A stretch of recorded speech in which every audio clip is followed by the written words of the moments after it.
Thank you, whoever did that, Gabrielle. Okay, so the presentation probably isn't going to be that long.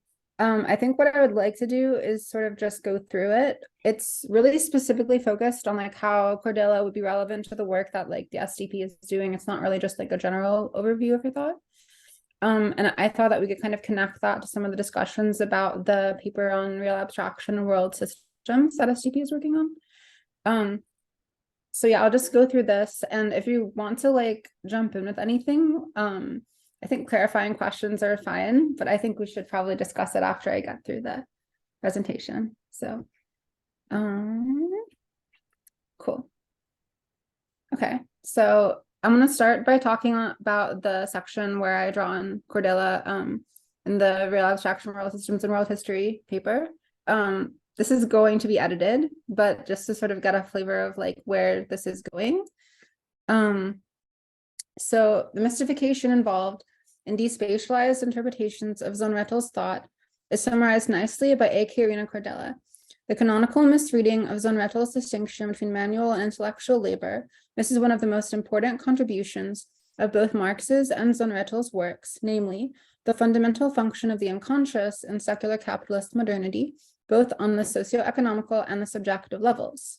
The unconscious emerges within the sphere of capitalist exchange as a structural system of differential relations of value, which provides the blueprint of the categories of abstract thought. The unconscious here can equally be thought of as the structural or synchronic conditions of logical necessity at work in the practical composition of a given world via the exchange relation. In her text, The End of a World and Its Pedagogies, Patricia Reed illustrates a distinction between conditions of necessity and the perception of inalterability. The collapse of the concept of inalterability onto that of necessity assumes that we directly inhabit only the singular inhabitable world itself, without that act of inhabiting being mediated by the putting into practice of implicitly teleological social models of that world itself, which Zonrettel refers to in terms of social synthesis. As Marx discovered in Capital, Cassia is here. The capitalist exchange relation is one key example of such a practically realized social model world, the axiologics of which are mistaken for materially real inalterabilities, when in fact they depend on the structural logic of a social practice, which is only contingently necessary. In this case, the practice of the capitalist exchange relation. That is to say that real abstraction does not simply occur in production, according to the materially real balance of forces governing relations of appropriation. Crucially, it occurs in exchange, and in multiple different modes of exchange, not just capitalist ones, which, as noted by Kojin Karatani, always exist simultaneously within the same world system. So just to sort of briefly touch on Kordela's specific critique of Zonrettel. So here's one quotation from Epistemontology. What eludes Zonrettel is that Marx argues that labor is abstracted already within production, only under the precondition that the labor in question is wage labor, commodified labor. However, this is something that presupposes not coins, but the existence of the capitalist mode of exchange and of abstract value as such. The abstraction of labor, which is the precondition for the emergence of abstract value, itself presupposes the existence of this abstract value. It is neither a pre-abstractified labor that abstractifies exchange, nor a pre-abstractifies exchange that abstractifies labor. The two processes occur at the same time and presuppose each other. So one point where Kordela differs from Karatani is that rather than focusing primarily on exchange, her theory of history looks more at how different synchronic structures deal with social surplus, both labor power, Marx, and enjoyment, Lacan. This involves both exchange and production as mediated through discourse, perhaps more compatible with the STP's attempt to shift from exchange specifically to intercourse. So here's another key overlap between Kordela and STP. Modes of exchange provide an unconscious blueprint of the categories of abstract thought and not just capitalist ones. So I could have explained the section on Reed entirely with Kordela's ideals on real abstraction, but I wanted to sidestep some of her ontological commitments. This could also be done with Karatani though. Kordela's interpretation of the mode of exchange theory relies more on Spinoza in contrast to Karatani. Anna, can I please ask you, just ask you to go a little bit more slowly? Slowly? Okay. Sorry, I'm trying to do this. I'm getting trouble following this. Okay, yeah. Thank you. Okay. Kordela's interpretation of the mode of exchange theory relies more on Spinoza in contrast to Karatani's reliance on Kant. though he also draws on Spinoza, especially in texts like Isonomia. As such, her reading is less subjective, although unlike Badiou, she tries to establish an intransitive homology between words and things, rather than a theory of formalisms as things, not words, objective phenomenology, such that both sides are taken into account just differently. I think her framework is more compatible with Badiou's than she assumes, though. In general, she tends to see exchange as specifically synchronic, whereas production has both diachronic and eternal aspects. The eternal here being that aforementioned social surplus, labor power, and enjoyment, both as pure potentiality. The diachronic aspect would be closer to the concept of relations of production, which could also be analyzed as a balance of empirical forces, including law that is made explicit for consciousness. Central schema for Kordela's thought, Spinoza's three kinds of knowledge. Kordela has her own Trinitarianism that characterizes almost every level of her thinking and patterns directly to Spinoza's three kinds of knowledge, corresponding to the faculties of imagination, reason, and intuition, respectively. She prefers a structuralist and lacanizing reading of Spinoza, where imagination is conceived as diachrony, reason is conceived as synchrony, and intuition is conceived as eternity, which of course is the odd one out here. When I distinguish between the perception of inalterability and the conditions of necessity in Reid, I am really thinking in terms of Kordela's distinction between diachrony and synchrony. Diachrony is the homogenizing sense of linear time that internalizes structure into an ideological narrative, the general function of which cannot be dispensed with, and synchrony is the unconscious structure which sets the terms of that ideology or narrative itself. She compares it to Althusser's concept of problematic, which Kordela directly conceives of in terms of modes of exchange, though her theory differs from Karatani's and drawing more on Lacan than Polanyi. So, how Kordela's modes of exchange differ from Karatani's concept of historical blocks.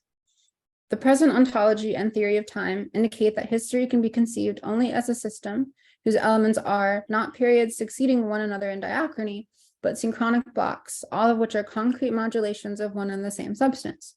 This means that all known history, from tribal life to antiquity, theocracy, and secular modernity, occurs now, even if not in the same degree of actuality. Ancient Rome may be a virtual past or future to several historical blocks, but to Robespierre, it was a past charged with the time of the now, to the point that the French Revolution viewed itself as Rome reincarnated, that is, as reactualized Rome, which is a Benjamin citation. Moreover, each block is distinguished from the rest by its own formal logic, which articulates both the general structure in which the modes of this block express the attributes of the one substance and the specificity because of which this block distinguishes itself from other blocks. Thus, each past block is defined by its own formal logic, whose structure, however, can be described only in terms of the formal logic of the present block, that is, the presently actual block, as one of the virtual alternatives to itself, or as a virtual copy of which the present block is an actual reincarnation. So modes of exchange versus historical blocks. For Karatani, modes of exchange are not just virtual alternatives to a single present historical block, that of capitalism, but are indexed specifically to the actual state, mode B, the actual nation, mode A, and the one really virtual alternative, communism or associationism, mode D. I think this is an advantage of Karatani's theory. Kordela, however, may allow for more fine-grained distinctions beyond this basic four, because of how she relies on Lacan's theory of discourses, the basic methemic structure of which has up to 24 different combinations. It would also be interesting, I think, to explore the extent to which this discourse theory could be conceived in terms of formal logic, rather than just with Lacan's fun little symbols that he made up for his own purposes. Maybe there is a connection with Priest's formal use of the four-cornered Fetish logic. I would also stress that she does not extend this thinking to the space of the eternal or pure potentiality, so no mode D logic. It is something specifically on the level of synchrony or reason rather than intuition. So how does Kordela use Lacan's discourse theory? Kordela's use of Lacan's discourse theory is idiosyncratic. As has been clarified, every single one of the 24 potential combinations in the mathems are thought of as always happening at the same time, but she only really focuses on two of them, the master's discourse and the university discourse. By doing so, she tends to emphasize more the passage from mode B to mode C and its shift from transitive to immanent causality, rather than Karatani's emphasis on the passage from mode A to mode B, where A is more ethical for him, which she links to the shift between master's and university discourses. For the university discourse, the position of the master is depersonalized and deteleologized, thus transformed into the function of pure synchronic knowledge itself. She also links this with a shift from the dominance of ideology to the dominance of fetishism, as Balibar distinguishes them. In epistemontology, she makes some effort, drawing on Bataille, to argue effectively that mode A societies generally followed a more immanent form of the master's discourse under the aegis of mythology, and or a more transcendent form of the university discourse based on practices like potlatch. Their immanence and transcendence are folded into each other, but still opposed in the distinction of sacred and profane, rather than immanence being folded into transcendence, mode B, or transcendence being folded into immanence, mode C. This may map with how we use pair-consistent logic for mode A. So the fetishism ideology distinction in Balibar and Kordela. Here's the other part of my current draft section of SGP's Real Abstraction and World Systems paper. Why then may it appear as if only the capitalist mode of exchange produces real abstractions? Etienne Balibar offers a way to clarify this in his definitional distinction between ideology, which would be an operation proper to non-capitalist modes of exchange, and fetishism, an operation proper in isolation, specifically to the capitalist mode. In both types of hypostatization, there is a splitting up of the real community of individuals, then followed by a projection or transposition of the social relation onto an external thing, a third term. Only in the one case, ideology, the thing is an idol, an abstract representation, which seems to exist all on its own in the ethereal realm of ideas, freedom, justice, humanity, law, whereas in the other, it is a fetish, a material thing which seems to belong to the earth, to nature, while exerting an irresistible power over individuals, the commodity, and, above all, money. In her essay, Visceral Abstractions, Xian Ngai argues that there are not... Oh, what? Did someone say something? No? Okay. In her essay, Visceral Abstractions, Xian Ngai argues that there are not only real abstractions in the broad sense, but also specifically visceral abstractions, the real effects of which could be said to operate directly on the affective level, exerting irresistible power not via ideational commitments of philosophical materialism, as commonly understood, may convince some that real abstractions must be in some sense visceral in order to be real. It is the wager of Karatani's theory of modes of exchange, however, that there is something of the real which is not visceral, or that the visceral does not exhaust the real. While the logic of non-capitalist modes of exchange may seem to inhabit the ethereal realm of ideas, through the practice of social synthesis, these are ideas which are themselves determined by their real effects. So a little more on the distinction and a connection to a theory of Gabriel's. For the purposes of space, I left out the additional thesis I would like to advance, which is that while mode C is characterized by the primacy of fetishism and mode B by the primacy of ideology, mode A is characterized by a simultaneity of both fetishism and ideology. This, I think, could provide a better way to think about a particular theoretical suggestion of Gabriel's, which I love, that mode A is generally characterized by speech, both ideal and material, mode B by writing, ideal not material, and mode C by objects, material not ideal. The material-ideal distinction there could be read in terms of Badiou's bodies languages distinction. Of course, those of us in STP think that there are also truths, or perhaps at least virtual orientations in the space of ethics, which are irreducible to the actuality of body language dialectics. As a side note on Natali, I kind of added in last minute thinking about JP's presentation. So we could also maybe connect this with JP's attempt to link Jacques Attali's historical theory of forms of music making with Karatani's modes. So mode A could be fetishism and ideology with the dualist sacred profane distinction. That would be sort of like sacrifice, maybe, in Attali. Mode B would be ideology, not fetishism, which would be like representation. Mode C would be fetishism, maybe like less rather than not ideology, which would maybe be like repetition. And mode D, I'm like very tentatively suggesting the idea of no dualist sacred profane distinction, which might be similar to Attali's idea of composition. So a potential point for further work on the Kordela-Badiou overlap, meta-phenomenology. Similar to Badiou, Kordela is interested, I should say, in developing a theory of appearing, which would not be reducible to any form of empirical subjectivity. While Badiou has pursued this in elaborate and impressive terms with his objective phenomenology of logics of worlds, in Being Time Bios, Kordela conceives of this in terms of what she calls meta-phenomenology, which would take account of both subject and object in a kind of intransitive homology relative to a historical block. Unlike Hegel and Sartre, Marx in itself, being our use value, and the for itself, consciousness or exchange value, are modes of a third, surplus value. Through Marx, we understand that while use value and exchange value are the phenomenological in itself and for itself, respectively, value in itself, surplus, is a meta-phenomenological or metaphysical being in itself for itself, the substance whose attributes are expressed empirically in the phenomenological being in itself and being for itself. And since both use values or the phenomenological in itself and exchange values or the phenomenological for itself are the two modes in which surplus, or the meta-phenomenological in itself for itself, manifests itself empirically, it is more accurate to say not that the in itself is posited through the annihilation of the for itself, but that both in itself and for itself are posited through a primary annihilation, which is simultaneously an actualization of the meta-phenomenological in itself for itself. Phenomenology cannot grasp the proper relation of being and appearance because it ignores precisely this meta-phenomenological being in itself for itself. So here's a very speculative suggestion. Could use mathematics and process mathematics, room for the in itself for itself. While Badiou is focused on the distinction between being and appearing in his philosophical system, various folks in other areas of engagement with category theory, especially biomethics, whom SCP has been drawing inspiration from, such as Robert Rosen, Andre Erisman, Alexander Perhauser, etc., are more interested in various forms of process philosophy, which share Kordela's interests in approaching thought, in this case mathematics, through the lens of pure potentiality.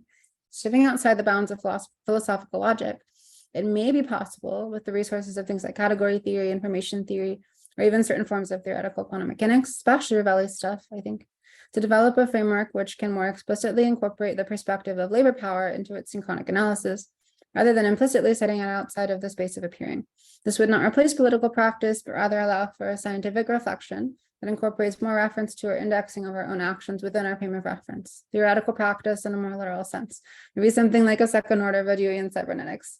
So that was sort of where I thought I might want to end this, because one thing I was maybe hoping also to bring the discussion into, I'm sure there are lots of other questions and ideas people would like to discuss about Kordela, is like something I didn't really have time to like work out specifically and put into the presentation, which is like how might some of her ideas square with like a more detailed reading of Logics of Worlds, which like I really am not sure where to start on that right now. I would have to revisit Logics of Worlds in a lot more depth, but that was basically the presentation, which, as I said, is like not very long. So we have a lot of time to go back over the various things that I was talking about and maybe like unravel them a little bit, because I know it was also very dense. So Raphael, I see you have your hand raised. Yeah, thanks for the presentation. Really glad that you made your first presentation. Hope it's the first of many. And I know this moment it's tense. But I was interested, and I think this is you. I think you opened up many paths, and I think there are many stuffs that we could dive in. And I was particularly curious, especially because I know nothing about Kordela, but I would like to know more about there's the place you talk about the Spinozist. The three kinds of knowledge. And I'm curious about first I don't think I understood very much what's the difference between the synchrony and the diachrony. Maybe I think there are two. Let me rephrase myself, because I'm also a bit confused. But the first question is, what is the relation between Spinoza's? Is there like a direct relation, a direct inspiration, or is just the Trinitarianism between imagination, reason, and intuition? Like is diachrony? Is there because I didn't see exactly how these would relate. How diachrony would relate with imagination, how synchrony would relate with reason, the common knowledge. And I was curious also about the one you skipped about eternity. That's always the most fun. And the other question is like, if you think that there is a possible, like, if this form of Trinitarianism, if it sheds some light into our own Trinitarianism, or I would like to understand how exactly you think that relation is possible, just so I can understand what Kordela's insights through you are exactly.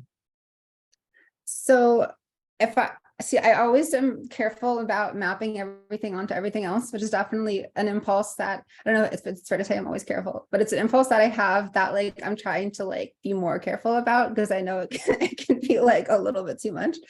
Kordela herself does very explicitly link diachrony to imagination and synchrony to reason. And like the intuition eternity thing is already in Spinoza. But her argument is sort of like, you know, in a diachronic frame where you are, where you're focused on how things connect to other things in linear time, she's basically saying that's always a fiction. You can think about it in terms of like, whether you're seeing causality in terms of like this thing caused that thing and kind of isolating it from like the field of multiplicity, or whether you're able to talk about like a more multivalent causality. I've been really kind of interested in some of the like debates about causality and analytic philosophy with this, because like I think it maybe helps to clarify this idea of why would it be that diachronic time is imagination or is ideological, which like is an argument that is kind of intuitive for me because of like this question of like, if you situate something where like, yeah, this was caused by that thing, and then this thing happened after that thing, which was related to that thing. I mean, it's isolating out this one section of like development from all of the other things that could have influenced it. And the way in which it's being isolated out is always connected to some kind of like, you know, orientation that makes that kind of isolation relevant, right? And especially when that's asserted as something that like, oh yeah, this linear development is like the only way we can conceive of that, of linear development. That's sort of what like Reid, I think, would talk about as like the perception of inalterability. And like another maybe good example, like empirical example of this is like the kind of historical narratives that Graeber and Wengrow target in Dawn of Everything, like the sort of like Jared Diamond type or Francis Fukuyama type stuff, where it's sort of like, oh yeah, like as like evolutionism, like as, you know, more stuff was being made and people like sort of became more complex. There's this sort of like linear development where like more complexity equals more oppression, and like this is how it has to happen, and it's sort of used to ideologically justify all sorts of things. Whereas like there's, you know, the alternative that like people like Aurora Palato, aka Matilda Marcoli, like in her essay on cybernetic communism, she cites this one really awesome paper by a bunch of people that kind of talks about it in terms of like, yes, like there is this connection that you can like analyze between scale and like various social forms. But like Karatani argues with his modes of exchange, and like Yamode was like a sort of response against increasing scale rather than like because of it.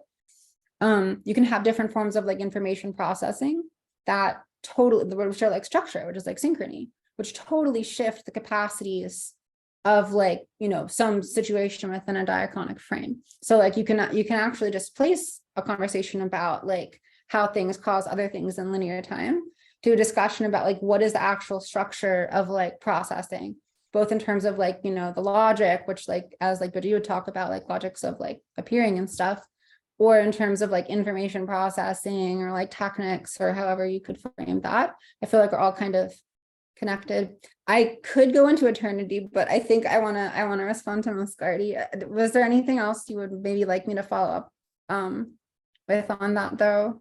Yeah, no, I think it cleared up the picture. I was, because I think like there was in my ancient past I worked with Spinoza's modes of knowledge, and I think when I saw what you were, how you presented it, because it was like, it's like a flash. I was thinking about the common notions, and in a sense I always think that there's like this not underdeveloped, because I mean it's like it's out there, but there is a possible relation between how Spinoza thinks about common notions and how the common notions are like not only they are Spinoza's Platonism, because it's like it's not the common notions aren't something that you abstract from reality, and it's the quite the contrary. And I was thinking about how in fact it seems that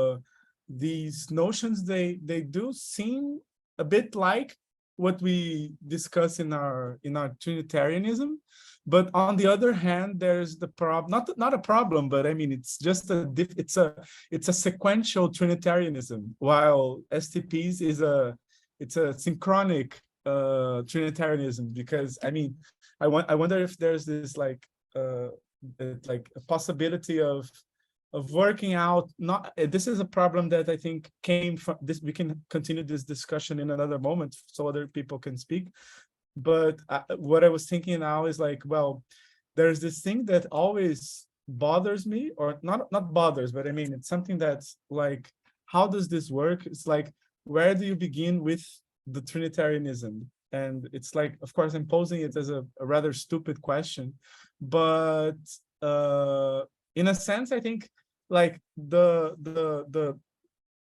passage into this threefold structure, Spinoza, he is in a sense constructing a passage that is threefold also, but he focuses not on the spatial exposition, but on the like development from the point of view of a certain body. So I thought that it was like, it was something that like I was wondering if there is like what is the Trinitarianism from the point of view of the imagination, the Trinitarianism from the point of reason, and the Trinity. I mean, I think we are doing the Trinitarianism from the point of view of eternity, but maybe I'm just like, or maybe reason, maybe eternity. I don't know. I actually, that's an excellent point. We can go into that more later, but for sure, just move on probably. But thanks very much, Anna. I was very glad, very glad with your presentation. Thank you. And Oscar, do you? Hi. Yeah, I really enjoyed the presentation. It was really I mean, I was really curious for the presentation since I read your contribution to the text, like those first particular parts, because at least I think like I was hoping to see something, but then I saw like so many nice things that I sort of like what I was hoping to see before doesn't really matter anymore.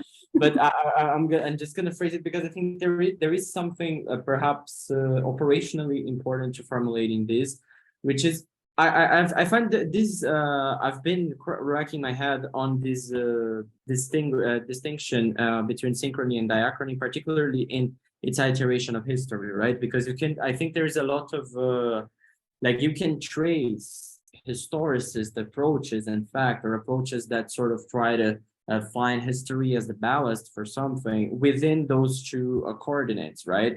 Just much like in the same way where you can actually trace linguistics, for example. So like if you go, I don't know, to Saussure, you actually have this tendency to always like you have the importance of both of them placed in similar grounds, but then of course there is like a huge in the backbone of everything, there is the privilege of the synchronic. So actually the capacity of actually theorizing the synchronic axis of language actually, and the formal capacities and everything, which perhaps could be, there is at least like in the appropriation of historical discourse, the synchronic always stands for the formal, while the diachronic actually stands for this axis of succession, or this axis of change into the common circumstances that make a certain synchronic formula obsolete, right?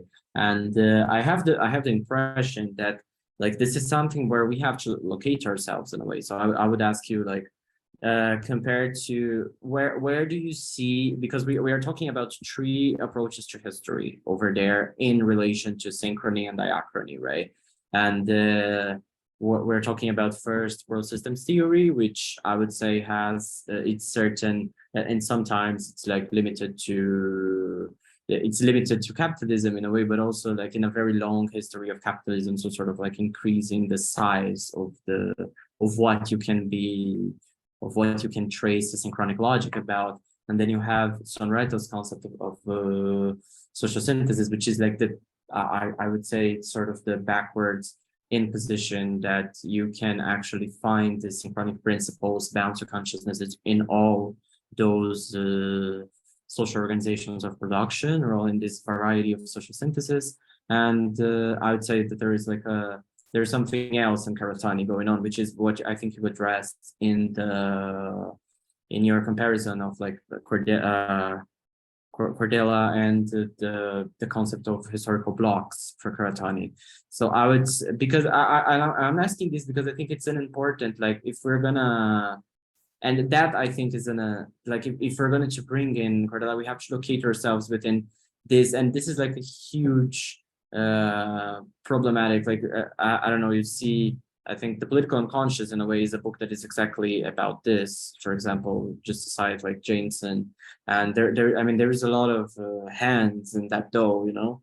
So yeah, I just wanted to ask you, like, how do you locate exactly this contribution for like for within what we do, and like what is being done by each of these authors, and how do you think that like we can synthesize them together? Well, yeah, there are some slides specifically.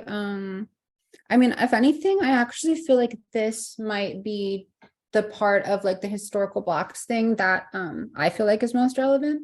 Because it's funny, like, it's not in anything published, I don't think, but in all of these meetings, Gabriel keeps throwing out this like sort of speech writing objects distinction about like the modes, and like associating it with the different formal logics that like we've started to work out for them. And like I keep bringing it up in different contexts, and everyone's like, wow, that's such an awesome theory, like that should be somewhere, right?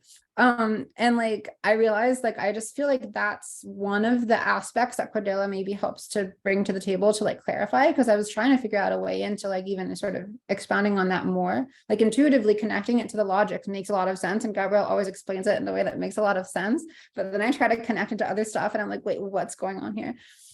So I sort of like had the realization that this could help with that. I think one of the big differences is sort of like I was saying before, that Kordela, she's focused on like discourse. She's focused on like this idea of like taking that from Lacan, where you know, she kind of sees that as more the space through which to mediate, I guess, the exchange production, or like production circulation opposition, where like, you know, Karatani is focused on exchange as like, you know, it's economic, but it's also superstructural for him. Whereas like Kordela sees psychoanalysis that way, where she's like, it's economic, but it's also superstructural, and then sort of analyzes history synchronically like Karatani does. So I think there is that sort of slight sort of distinction between like whether it's like I compared it to like Polanyi versus Lacan kind of. And I think in a way there's almost sort of like a, you know, either more of an emphasis on like or like, I don't know about non-human, but like, I don't know how exactly to put it. Like, I guess it's sort of like a distinction between, you know, maybe even labor power and enjoyment. But I was sort of almost thinking like non-human and human, or like objective and subjective or whatever, but that doesn't really cut it, because like both of them are kind of trying to mediate both of those perspectives in different ways. But I really like what you did. Sorry to cut you, because I think you said something like so important. I really like what you did with the distinctions, right? Because you're talking like that Kordela is particularly concerned with the distinction between production and circulation, right? And I believe that this is the main, if you go to the, like, this is the main tension that Sonretto identifies. For instance, if you go on the chapter on like Taylorism and everything, that's the main tension he's trying to address. And I like, at least how I read Karatani in particular, I do think that what Karatani is doing in that book is the same thing, like but he's just doing it in a different device, which is like well, if we expand the meaning of exchange enough, or if we expand the meaning of exchange insofar as like the concept of intercourse allows us to, which was basically what Marx was using to talk about like to talk about history when he was talking about history in the Grundrisse anyway, and when that was particularly important to sort of reproject into history. And the problem between like the very old contradiction between production and circulation, and like the severance between both of them sort of disappears. And I think that this is a major thing. This is a major claim that you're making. And I think that this Kordela is really helpful in this, because she's like, she could be helpful in the sense of putting everybody on that, like as a way of putting everybody on the same ground. of like all of them are taking care of the distinction between, and I think that this sort of applies itself towards systems theory as well, because in a way there is like Kordela famously, for example, he shifts the place of the contradiction. Instead of just putting production and circulation as different moments, there is just like the different stages of history in which like you have this market and anti-market, we could call, for example, if we follow the crazy people reading of them, and it becomes market anarchism and everything, but all of this is useless. But it's important that like it's always that perhaps this could be a common thing that would conduct the article, like, and I think, because I think this is a relevant problem for Somoretto, which applies well into the fact that like we're writing about real abstraction, right? And second, I think it's a problem for everybody. Basically, it's a problem for Tony, which he solves in a very striking, nice way. It's a problem for Somoretto, which he just solves in the most insane way he can think of, and it's also seemingly the problem for Kordela, who makes the whole point about this. So I think this is, how do you see this sort of like translating into the whole scheme of things, like of what we have in the article? Yeah, we're gonna have to figure that out. But I Yeah, think, that's a great question, right? Understandable. Have a great day. I also think the same. I have no idea where this is gonna take us, but I do see the vibe going on, so I'm happy for it. I think we can probably move on to John. This isn't a question yet. First of all, thank you, Anna, for this. There's a lot here that was new to me. One thing that I wasn't expecting to find was a new reading of Sartre, which may be a bit of a niche interest and slightly tangential to SDP, I'm not sure. But while I'm framing a remark or not, would you mind flipping back to the slide that mentions making room for the in itself for itself? Yeah.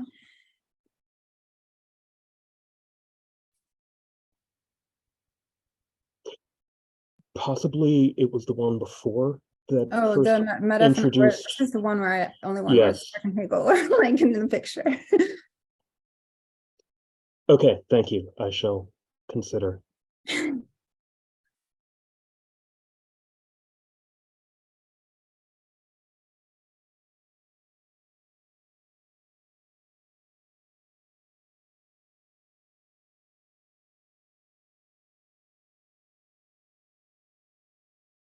It's kind of like that background that Muscardi just had, that he shifted from. It's like there are two wolves, use value and exchange value.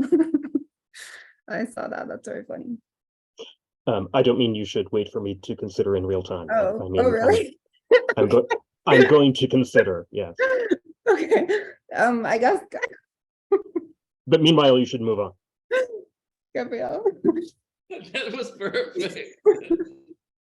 But we can leave the slide there. So eternity, while John considers, we'll jump into eternity, to the third form of knowledge. And then we annul the time that has passed since we started considering it. just add here someone else. Okay, so some separate things that first of all, I mean, it was so helpful, you know, just to get like a lot of quotes of things that you find relevant and the way that you're stitching these ideas together. I think it clarified so much, and I think offered something which I was really missing before, which is seeing the tapestry of the things that you're looking into Kordela's work in a way that we can also try to handle and kind of learn to speak the language of how you're thinking about these things, which I think like it's very important. Because a big part of what we're doing, in my opinion, when we discuss like this big philosophical stuff, I don't think personally we're going to solve kind of precise, detailed things, but we might learn like what is the common language that we can use to name the precise things we need to solve. So knowing how you're approaching these things makes it much easier for us to kind of get a bit better acquainted with how to approach these things in a way that kind of connects with you know, all these different references that you're bringing. So the first thing I wanted to make sure is just if I understood the basis of Kordela's argument. I did read both Surplus and Bio's and time, being kind of bios, but a while back. I didn't read the new one, just the part that you suggested, so I might be missing something. But if I understand, just like a short summary, like if I understand correctly, the main point of concern is going back to Spinoza, unlike, let's say, in the French debate of the 70s, which was like scientific Marxists are Spinozians versus like phenomenological Hegelians who don't understand anything. This is something else. It's like there is a kind of interpenetration between something as representation and something as a thing, which this would be best captured by Spinoza.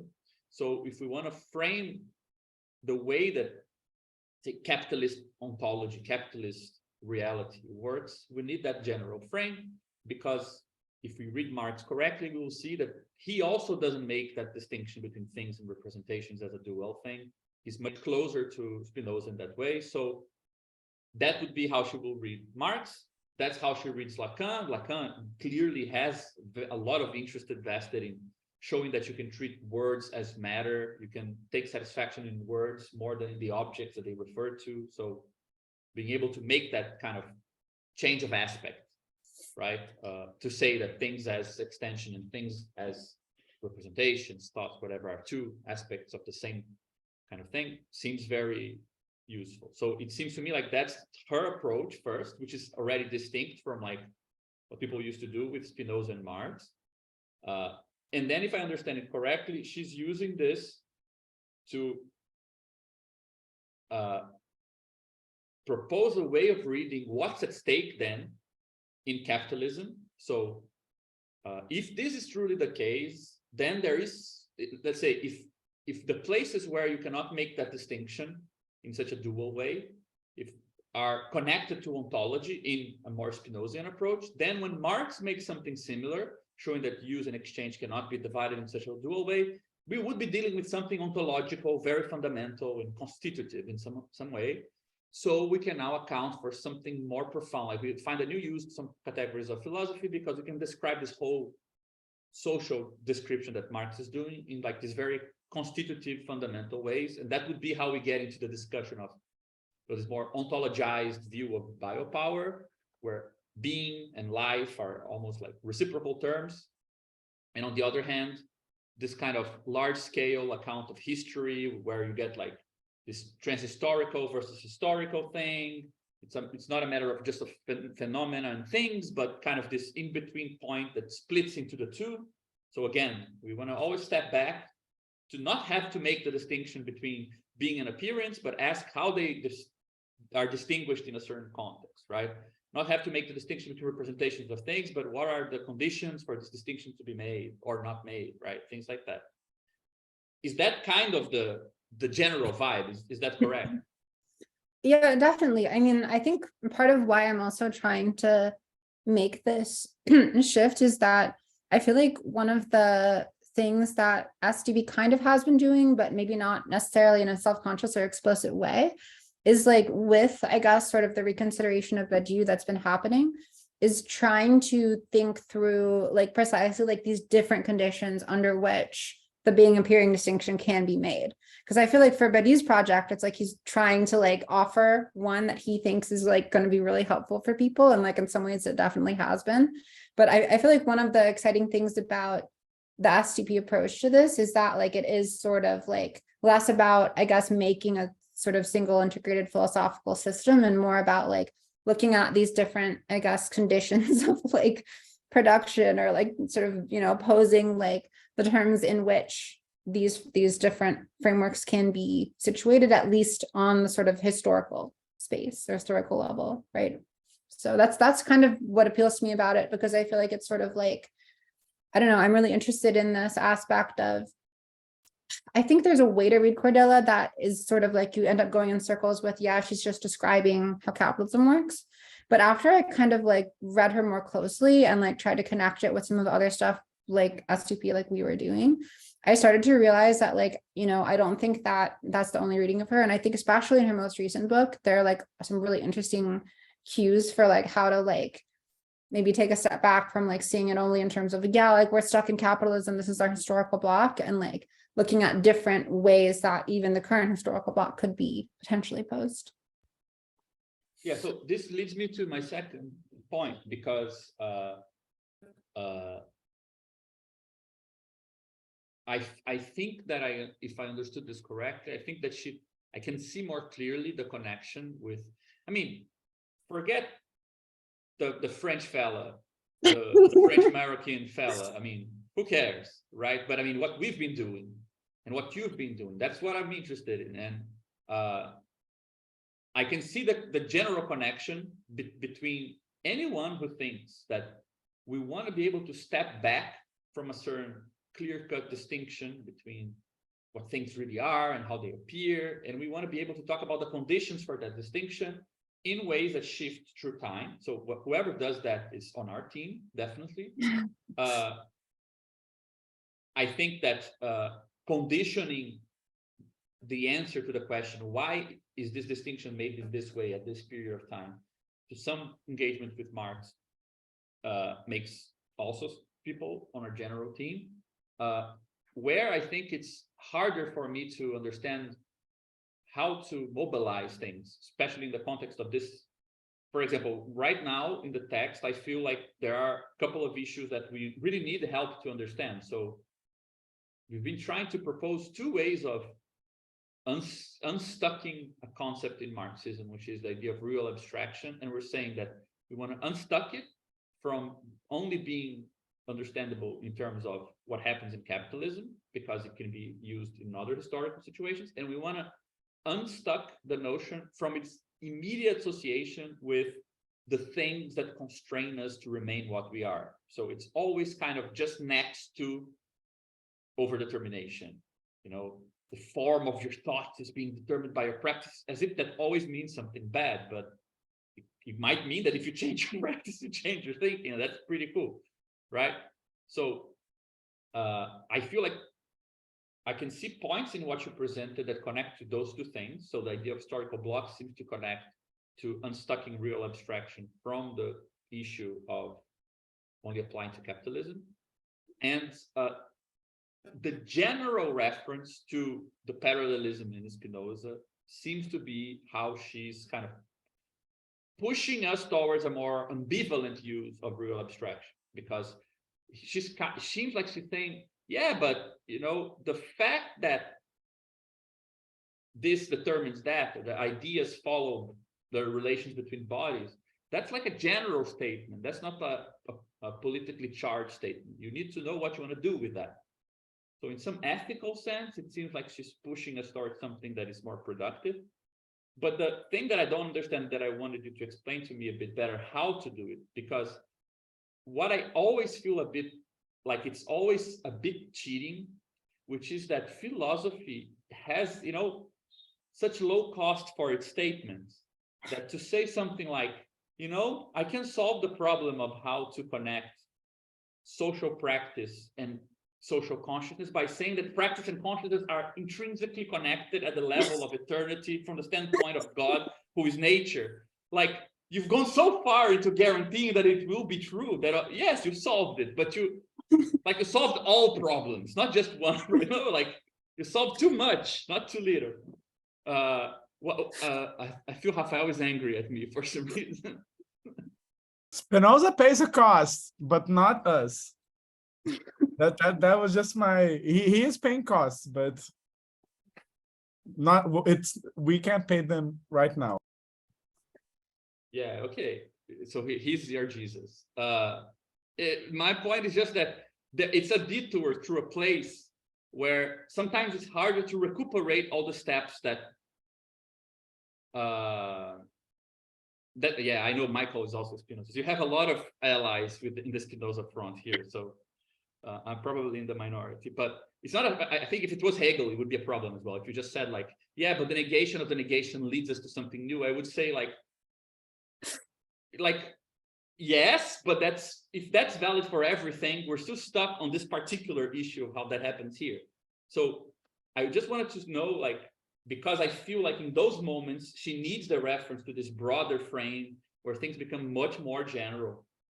I wonder if you could just kind of unpack a bit the step-by-step way that these things would be related, if she does go there, right? Because I feel like part of that work appears in the last slide when you say, yeah, but perhaps if we look into these other mathematics here, we could kind of also sketch this out a bit better, right? But the moment that you tell me that to unpack the thought of something which is ontology, we need to go through mathematics to actually be able to learn it and name it, I feel like you're betraying your guy and jumping into the French fella's, you know, wagon or whatever you want to call it. So I just want to see how far we can take this particular construction to give like detailed account of how these operations go together, and if it's in the last book and I just didn't read it.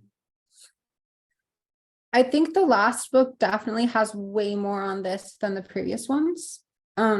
And like specifically, like I really like the chapter where she talks about like the other side of value, because it kind of elaborates a little bit more on the framework she introduced in Being Time Bios, where it's like about the you know, her application of the Lacan's discourses to history.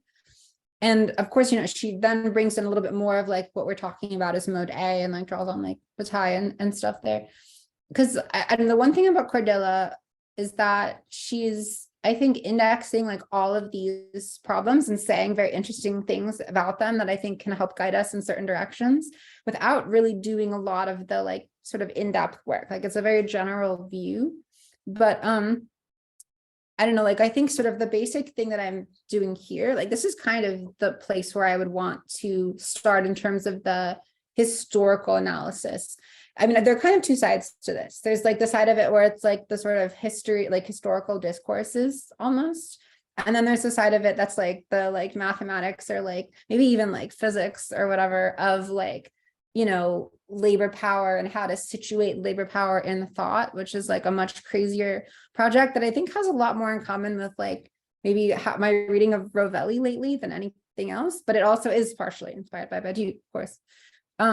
So I don't know, like I think that in terms of like the specific places where work could be done, I would say that's it. Like, and I also briefly threw out the reference to like some of Priest's work in logic, like his whole like thing with the Chattoskoti, like four-cornered logic from Indian philosophy that like he like formalized in this total mad lad way that like shouldn't have been possible, that like I'm trying to get into a little bit more, and I'm kind of wondering if that could be connected to the discourse theory in Kordela or something. So I feel like all of that would just be like more in-depth research projects to like of like how I'm trying to read Kordela. It's not necessarily like in her text, but what I like about how she frames things and how she approaches these problems, I guess, is that I don't know, I think it's amenable to some kind of formal engagement that isn't like necessarily non-Badiouian,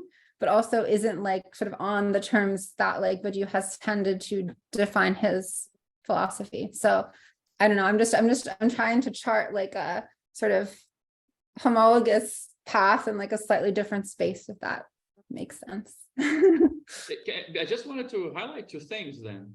One is about what you presented and what you just said, because I think you need, I mean, I think it needs to be like, it's just a weird thing that I think it's worth paying attention. I think you are trying to give more consistency to her work rather than she's giving more consistency to yours.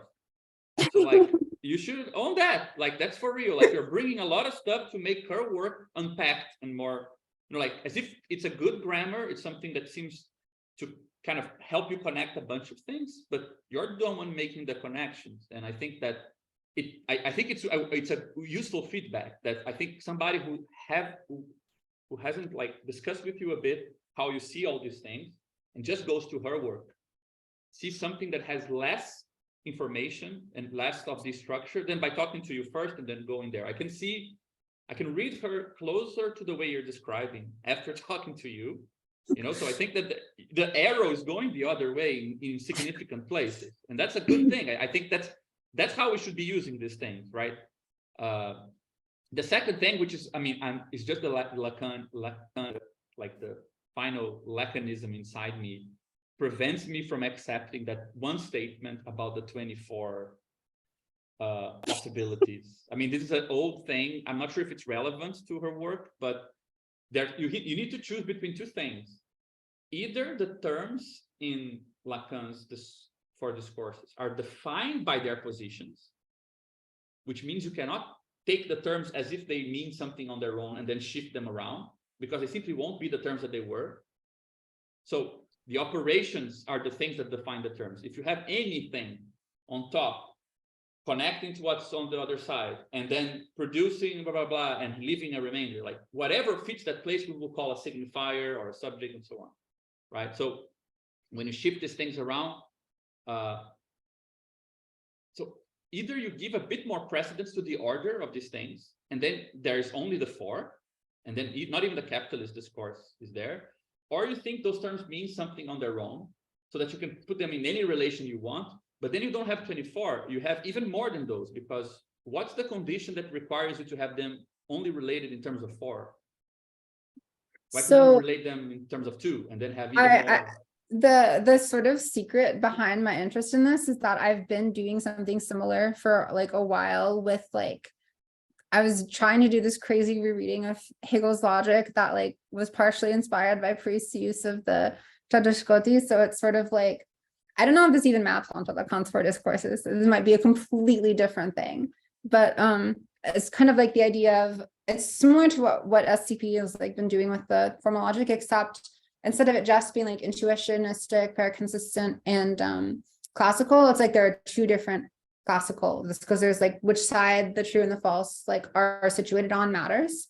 And I don't know, I feel like there's this whole interesting framing you could do of like how it's almost like it's a little bit like dialectical in that it's sort of like the distinctions between like positive positive, negative negative, negative positive, positive negative, like, and you can sort of develop a whole crazy like sort of, you know, quasi not really Hegelian logic out of those distinctions, which like, I mean, my reading of the logic was kind of like, you know, Hegel kind of just took being and nothing and like smashed them into becoming, and like didn't like actually turn them into like a structure that like wouldn't necessarily be diachronic. So like that's kind of like the unspoken background, like part of how I read.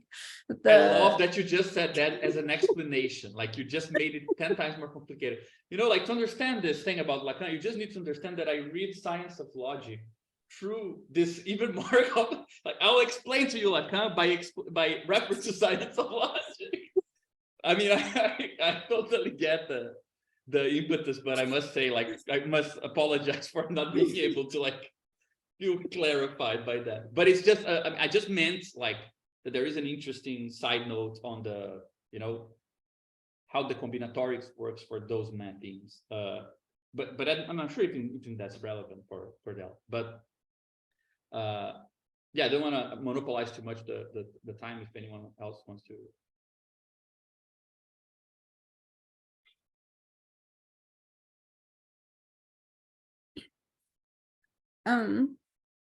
I mean, we could probably talk a little bit more about some of the questions that came up, honestly. I was thinking too about like the stuff that Raphael was saying about the Trinitarianism. How did I put that?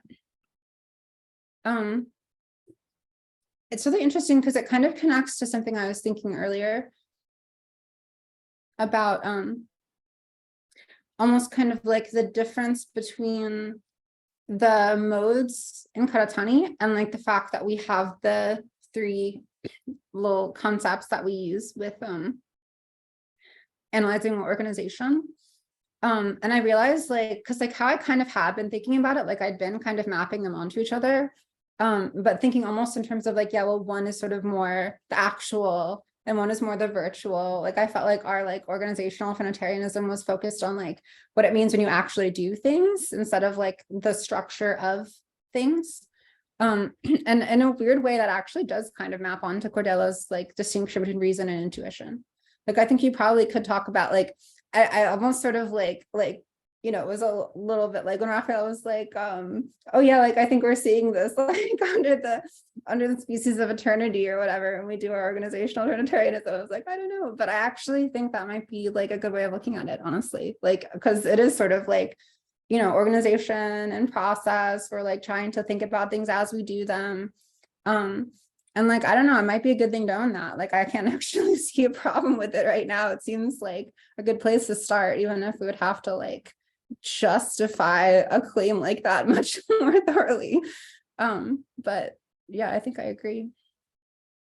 Without getting too metaphysical, which is hard when we talk about Spinoza, but I think I was trying to, one thing that I really do enjoy Spinoza's analysis on knowledge, because I think they are one of his more grounded, one of the more grounded parts of his works. And I was really thinking about how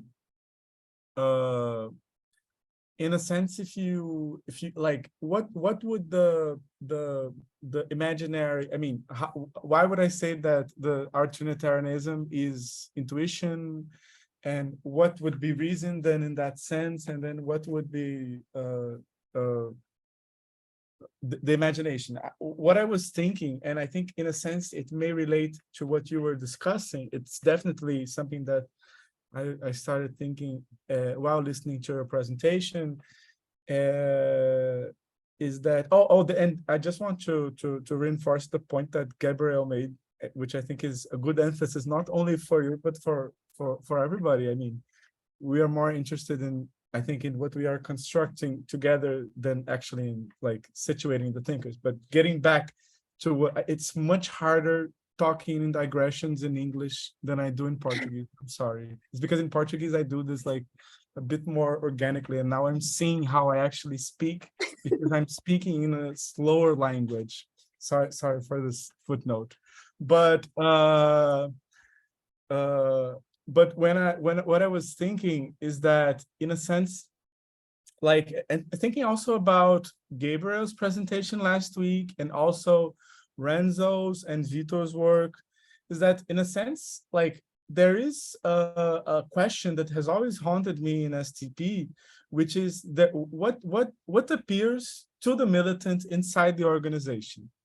And in a sense, I really do enjoy Spinoza's take on truth, where imagination is not inadequate knowledge.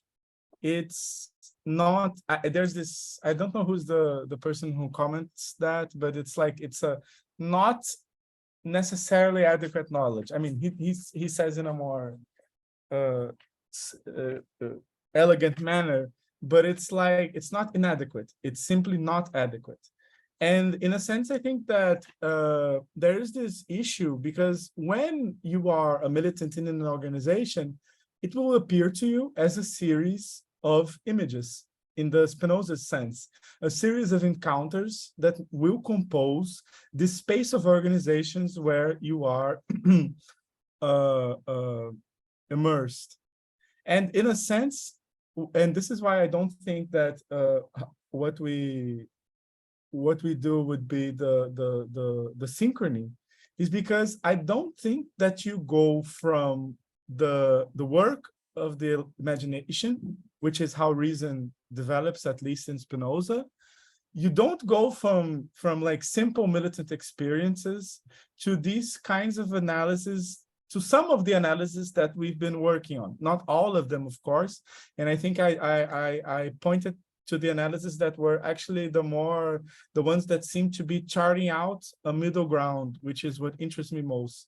So this is like something that talking here with you, it gave me a bit more of a grammar to understand maybe some issues that that I think would be relevant to STP, because this form of composing, not composing in our technical sense, but I mean working out, like seeing how they interact, these 2 points of view. I think it's like a big problem from the fact that it's not like you don't organize better because you have a better theory of organization. So it's not simply a matter of, oh, okay, I'm in the realm of imagination, and now I have a theory of organizations and all my actions will follow. I think the interesting part about Spinoza is that actually, I mean, you are only thinking correctly when you are acting correctly. You're thinking adequately when you are acting adequately in a certain sense, and there's all the things that follow. So, I mean, I'm just like saying this because I really think there's this point that appeared to me right now from your presentation, something that I'm curious to see worked out. Wait, that's not what I'm looking for. The end of a world. So there was this thing that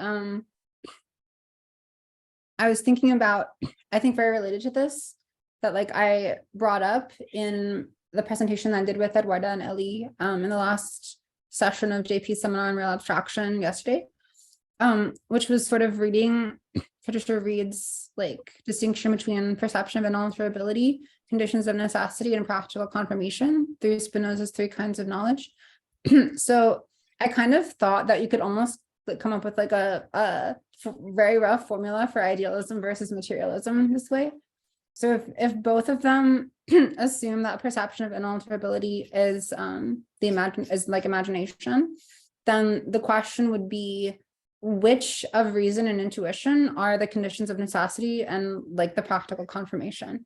And I realized that I kind of feel like idealist solutions, which aren't necessarily like irrelevant, like obviously like, you know, any like philosophical materialist draws on some kind of idealism, would almost sort of see like practical confirmation as like reason and like conditions of necessity that you like would intuit would be bigger than that.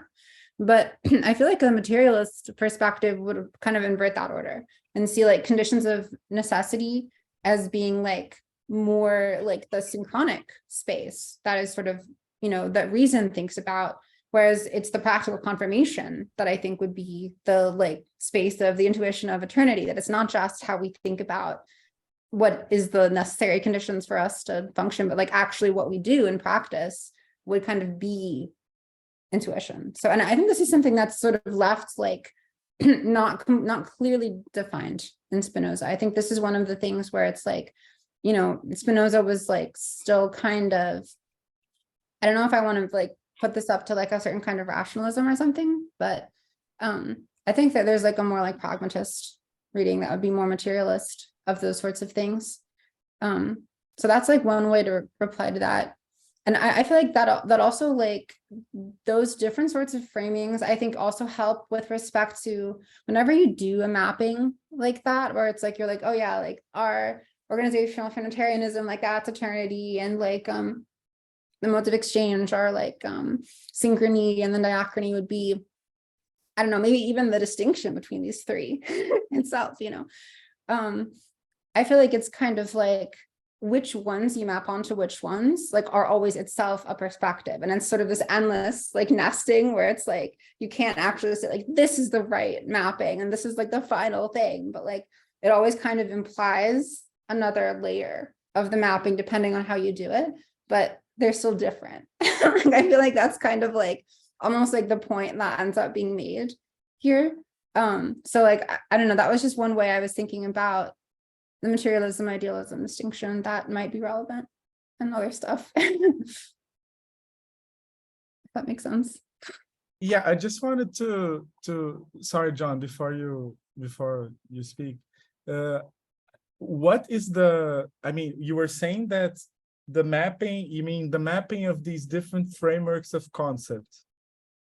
So like, for example, like how I was initially thinking of the organizational Trinitarianism would be almost like intelligibility would be closer to mode C in a way, actually, and like interaction would be like mode B, and then like composition would be sort of be like mode A.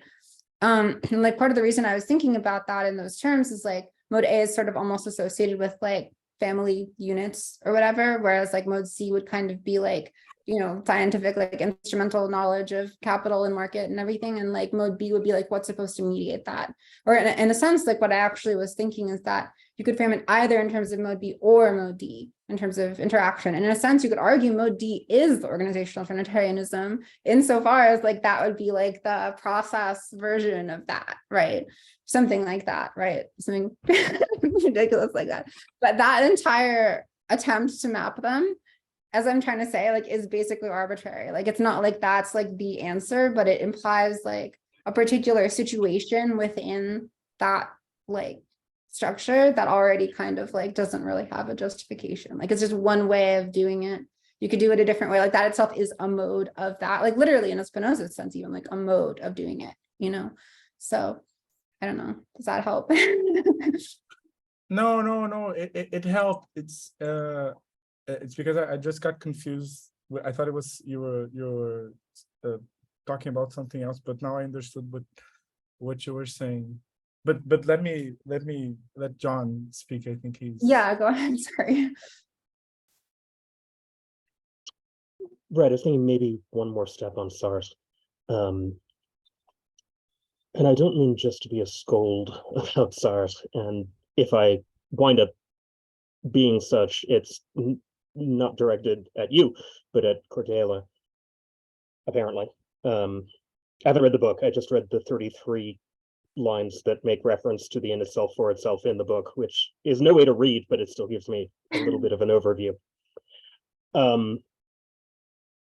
It seems very superficially that the reading of Sartre here, and it only matters because I think Sartre actually has, that middle period Sartre, being a nothing to Sartre, and the Cahiers Sartre actually have something to contribute to this discussion. But it looks like the reading here follows a tendency that is still all too common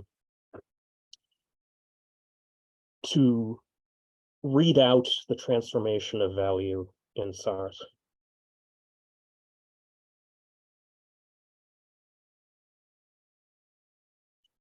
And it's not helped by the fact that he only uses value for the value of the in itself for itself.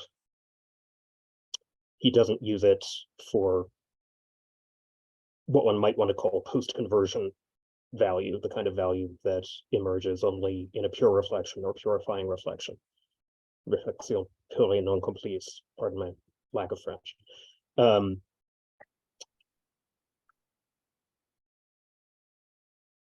This seems potentially important to me for two somewhat systematic reasons.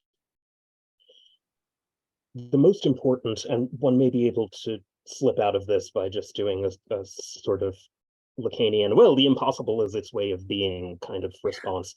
I take it to be the central thesis of being a nothingness, that being in itself for itself is a contradiction, not just a transcendental illusion, not just a default and inevitable, as it were, psychological structure of the for itself. Of course, it's not psychological, but a contradiction. And one of the things that bugs me about the book, I've written something that I think is actually okay on this. One of the things that bugs me about the book is that it's never quite clear in what the contradiction consists. I've argued that what he actually needs is a diagonalization argument there in order to make it stick. Yes, I agree. But okay, bookmark, we need to talk about that. The potential problem, as far as I can tell, for Kordela here is that if surplus value is or stands in the place of the in itself for itself, then that's very bad news for a theory of surplus value. Well, why is that? I want to hear what your reason for that is, because I think there are a few different ways to read that.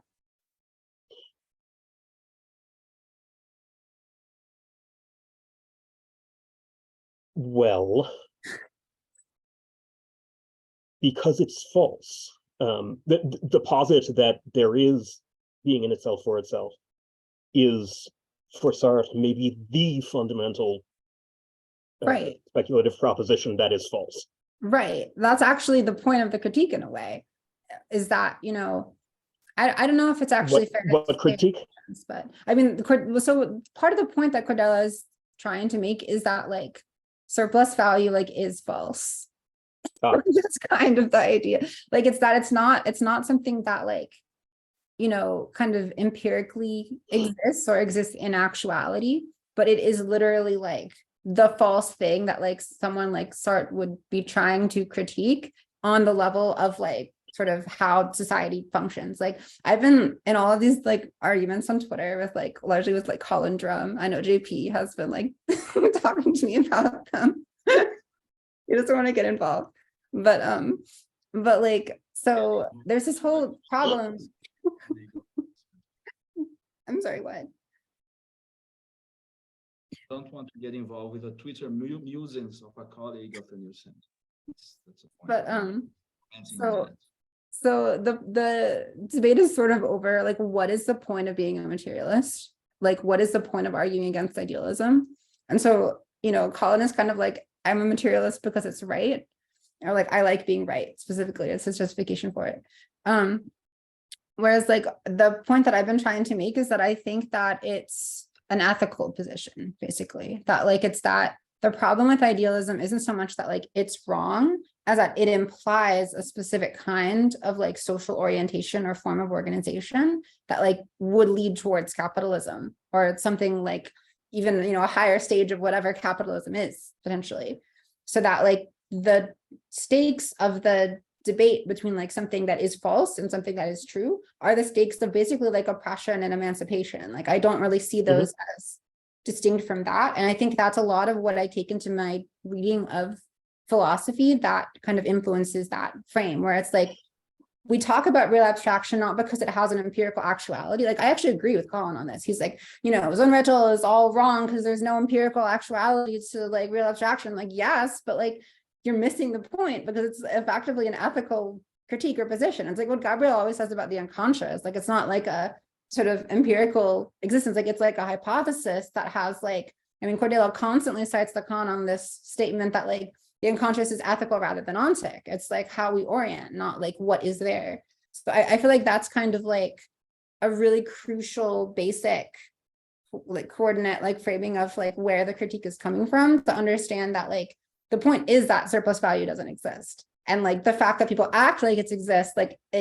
like is kind of the problem. And like, but by acting like it exists, it brings it into a certain kind of existence, right? Which is like what real abstraction would like be in that sense. So hopefully that kind of clarifies like where it's coming from. All right, if it is a critique of surplus value along that lines, then those lines, then I see how that lines up. Then I want to ask, all right, if an accessory reflection is what discloses the structure of value and its inevitability, then what is the correlate, either for Kordela or for you, of a pure reflection, which is that which has the unique ability to disclose what is simultaneously false and undesirable. I quite agree that there's no separation between the two there. I don't consider it a matter of choosing the one or the other, and I don't think it's a matter of superimposing them either. I think this is the one point of intersection for Sartre between a theoretical and a practical proposition. But at any rate, is there a correlate of a purifying reflection? In other words, of what breaks the spell of the in itself for itself, not once and for all, because it's always a permanent structure there, but what, on the basis of being able to see the contradiction in it, provides us with the opportunity to value something else, to think of a value in a neutral sense differently from capital V value, which is defined to have the structure of VSPS. So I would actually defer to an argument that Gabriel has made a few times on this exact kind of point about what mode D could be said to be, that it's sort of like just the very fact that we can talk about like modes A, B, and C is because there have been historical movements that have been characterized by what we could call mode D. It's like from the position of mode D that we are even capable of identifying the fact that there are these modes of exchange in this way. If we weren't already in mode D, like it wouldn't make sense really to make a lot of these distinctions. So I feel like it is sort of like, you know, in a sense saying like we should have mode D, guys, is almost like not actually, like I know Gabriel's always say like, what does it contribute? Like what does it add?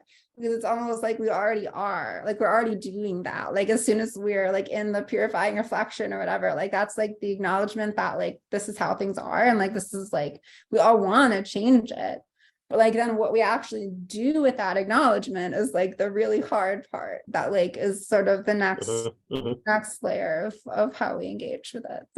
So Yeah, got it. I like it. Thank you. cool. What's going on? Favorite doing? Yeah, Mark, I am getting something out of arguing with him. I always try to like, if I don't argue with people for no reason. Like if I'm going to argue with someone who I think is really annoying, then like I do it because like I think it's an interesting argument to have, even if I disagree with them very strongly and they're not really engaging in good faith. Can I just say something? I mean that John, you please, we would be so useful if you could at some point like present something on your reading of Sartre. And I mean it's definitely something that I've seen many people talk about or like kind of reference to, and it's clearer that, you know, we're due for a Sartre renaissance, but we've never had like a, you know, proper, I mean, I just want to call what we do like a theory of practical ensembles, you know, at some point. So I mean, we would really need to know how those things relate. So I really think we the fact that for the first time we actually had this conversation on this here. I mean, it would be really amazing if we could not let that die out, you know, and actually take some time to learn more about it and study also Sartre's thinking. So first of all, I'll do my best. Thanks. That would be really amazing. And one thing I wanted to ask, which is, I mean, I probably didn't understand, like, in the conversation you guys were having about what does it mean for, I mean, I know what it would mean for in Kordela's like early, the part that I read like in Surplus with this very Lacanian tone to say that something surplus doesn't exist, because, you know, Lacanians like to give this sort of phantasmatic quasi-existent status to things that are too much, where if you substantialize them too much, that's actually a kind of fetishization of it, or kind of a fantasy status that it acquires is too much kind of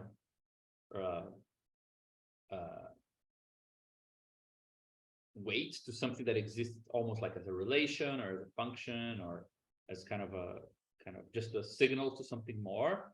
So in enjoyment, you have that idea. The surplus enjoyment is really this small thing, but that part of what it is that it points to something much bigger, right?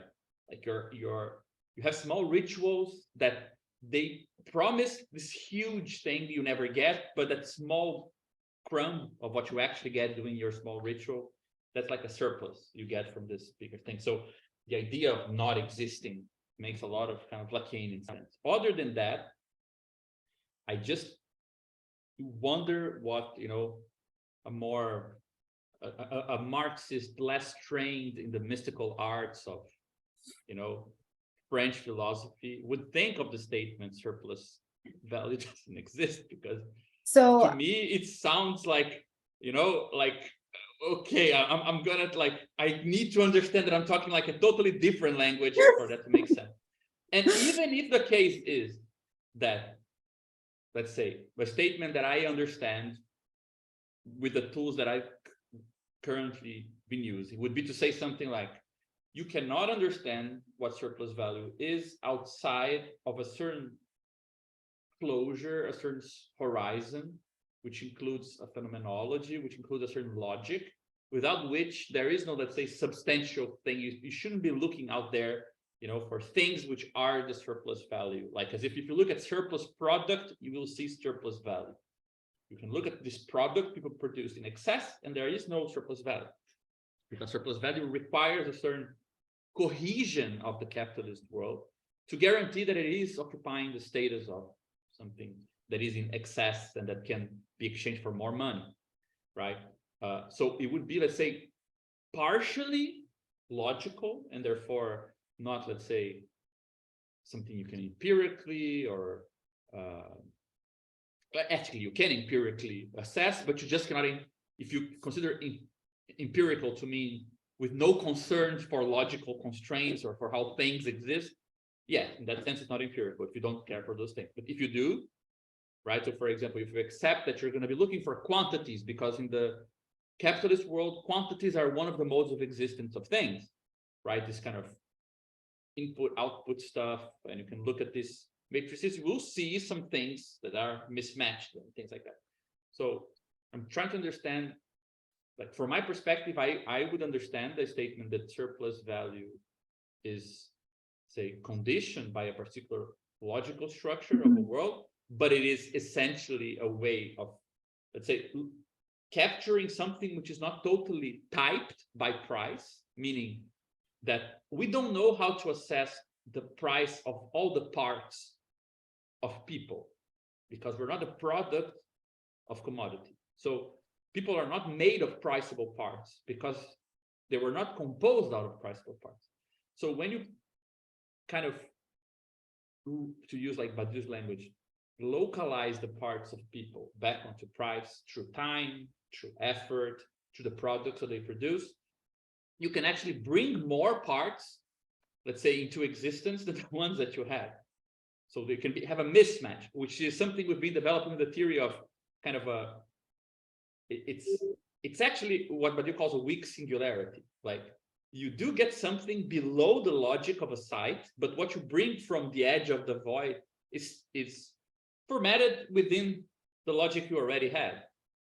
So what we call the value form, it's pretty much the statement, sure, look into the brains, bodies, actions of workers and bring something back that is new, but the new form that this thing will acquire needs to be compatible, ordered, localizable, and value, which means it must have a price. You cannot bring a new form into being, right? So it is ontological if you want, in the sense, if ontology means you didn't know the determinations of the thing, and now it acquired the determination.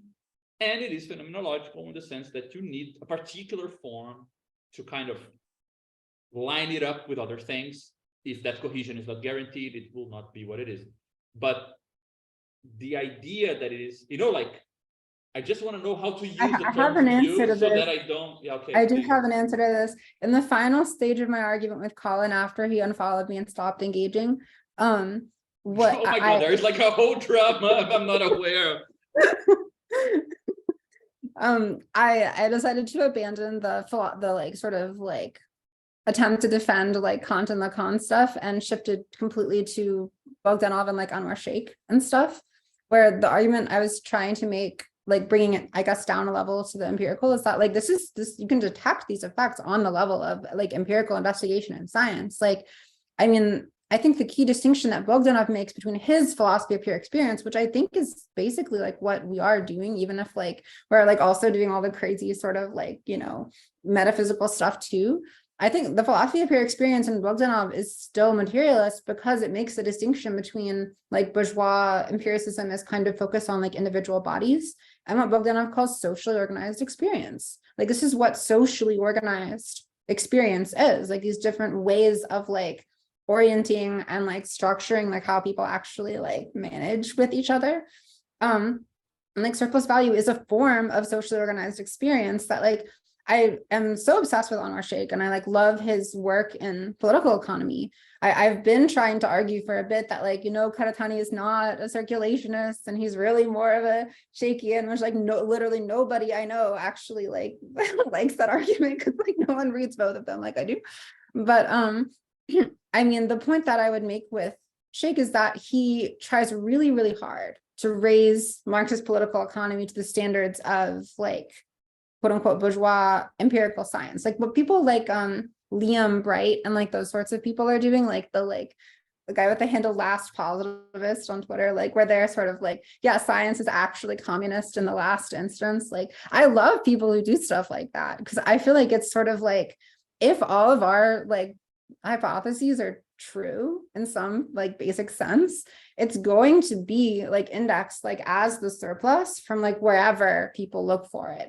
Like, it's going to be something that people can trace regardless of where they are on some level. There's going to be some homology to it.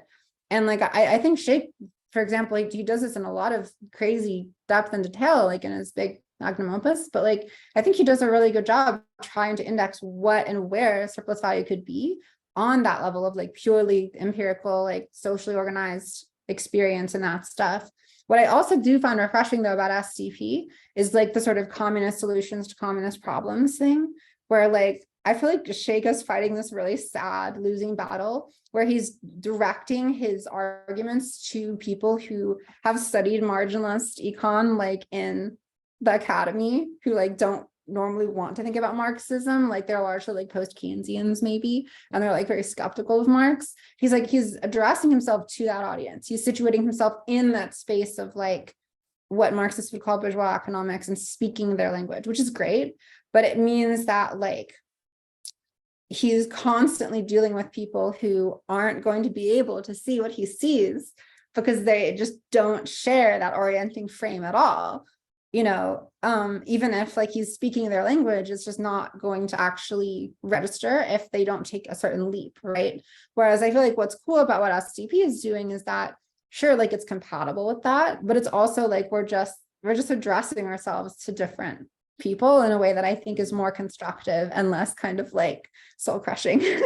Like, there was a time when I was like, oh yeah, I want to study econ. Like, I first went to college to do like sort of Marxist sociology or whatever. And like, I was thinking about going down that whole path that like people like Sheikh do. And I realized like I would just constantly be addressing myself to people who, because of how they orient towards the world, aren't capable of seeing what I'm actually talking about. So it's sort of like, you know, I feel like that's kind of the issue, right?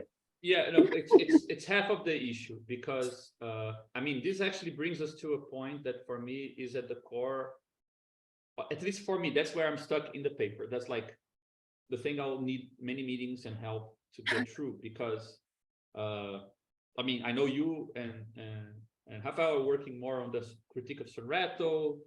I think we do have like, we will need to adjust a bit how that is approached, so that it kind of leaves a good segue to what comes after and connects more easily with what comes before, like the type of revision the whole paper will need anyway. But the issue that became clear to me when I started writing the paragraphs for the later parts of the text is that, I mean, I think that this is a good way to let go perhaps a bit of the particular framing as of like that's more Badiouian, and kind of just, because I know that's not shared by everyone here, and actually put it in terms that is closer perhaps to the problem. And then I think this will lead us to what I'm trying to understand, if you think Kordela has a stake on this, because usually Lacan and Marxists don't. So my point is, what I think becomes clear is that when you read world systems theory, and when we read the very broad critique we're making together, and I've seen from, I think that Caron and Rafael already made a point that goes in this direction, which is that to give like this sort of dynamic, large-scale accounts of things that hold together a social space that we could properly call the world, we want to keep some of the profound meaning of the word world, because it does imply more than just, you know, the place we never get out of, but it does imply something that is, it might even not affect your consciousness, but it does affect the idea that things happen inside the space, kind of like anything that falls inside that space will be constituted in a certain way, right? But on the other hand, we need to account for this in a materialist sense, which is not just by referring to materialist properties. Like, I cannot mention the word idea, I need to use cognition, which is a process. But actually, the idea that it takes work to do things, and this work is, you know, happening next door, and I could engage with it. and I can do it poorly. And I think it goes into like technical stuff. It goes into like practical humanities, like history, sociology. And I realized that when you look at it from this perspective, and through a perspective which I think Rafael and Carol mentioned, that, well, the more we talk about this, the more it looks like the hard concept is the concept of social synthesis, and real abstraction became almost trivialized in what we're doing, because sure, there is abstraction that happens in the real world. You can show that with a ball and a wall. That's been like the Gianotti comeback, right? Like, real abstraction, cool. You need the whole Greek system of exchange. But just give me a small ball and a wall, and I'll show it to you, right? So from that perspective, what happens is that social synthesis becomes separated from real abstraction. Yeah. The first part is the easy part. The second part, the difficult part is not throwing the ball and repeating. The difficult part is coordinating, so everyone throwing the ball creates a huge feedback loop in such a way that people that engage with others can only speak the language of ball throwing, and whatever new fact happens will be codifiable in terms of ball throwing. Like, that's the hard part, throwing a ball in a way that everything's abstracted. That's the easy part. And I realized that this is actually a definition, an alternative definition that I think is more down to earth, of what we call objective phenomenology. It's just the claim that a transcendental logic does not guarantee worldly synthesis, meaning there might be a logic which is not given by the material. It needs to codify, constitute things. Great, there are infinite such logics. That will not guarantee in any way that these little machines you came up with will glue themselves together into a consistent big thing. One thing does not give us the other. So there is like a rift between these two things, right? And what we try to do with these formal tools is to show that we can now go back to world systems theory with a theory that accounts for these two things separately, and show what type of operations go into turning accidental logical operations into this big, big thing. Honestly, I don't think that it's exactly what's going on in the Reed thing, which I think it's a bit too practical reason kind of thing, and a bit kind of, it's not like, you can discuss how productive units, like the thing we're doing, it translates empirically into something like input-output matrices, where I tell you how much goes into a production process and what's out, and you want to tell that output goes into the input of another thing, and you're creating a fabric of relations where whatever is abstracted in one production site needs to be compatible with what happens in the other. Like, it doesn't say much about how you will orient yourself in that world. It's not directed at us in any way. It doesn't need to be an inhabitable world at all. Like, the question of orientation and the question of world constitution are still quite connected in Reed, because it's like neo-rationalist, post-Kantian cool stuff. It's not like preppy world systems, sociology stuff, right? So my point is, once you get like that type of problem in your lap, like, holy shit, now I need to account for how little small bits of practically abstracting social interactions, like putting on shelves, selling things, meeting your friends. What are the conditions for those things to get coordinated together, both horizontally, like forming a space, but with each other forming these complex little things, right? For example, as we suggest, a citizen who's a worker, who's a consumer, is already a complex little set of practices that map onto the same person. That's already complex, and you need to be those things in such a way that when you engage with others, something flows in all of that in a coherent worldly vibe, right? So, I mean, right. Well, I guess this is also why I suggest meta-phenomenology, because I feel like it's sort of like, that was the point that I wanted to get to. Like, yeah, the idea is you can have meta-phenomenology both. separating transcendental from synthesis, because usually Lacanian Marxists will say something like, the thing you cannot name because it is a surplus, because of an excess. That's actually the point of view from which the synthesis of the whole is made. That's the Lacanian trick. find the contradiction and you find the point of synthesis of everything. I don't know if that's really Lacan. I would say that's Zizek. I would say that's Zizek's Hegelianization of Lacan. I don't know if I see that. I'm really sorry, but I can point you to a couple of hundred passages where Lacan is all about. Okay, well, what about, okay, I'm not going to go on the whole late Lacan thing, which like, I feel like it's maybe a dead end. I know that you don't like it, but I think it's cool.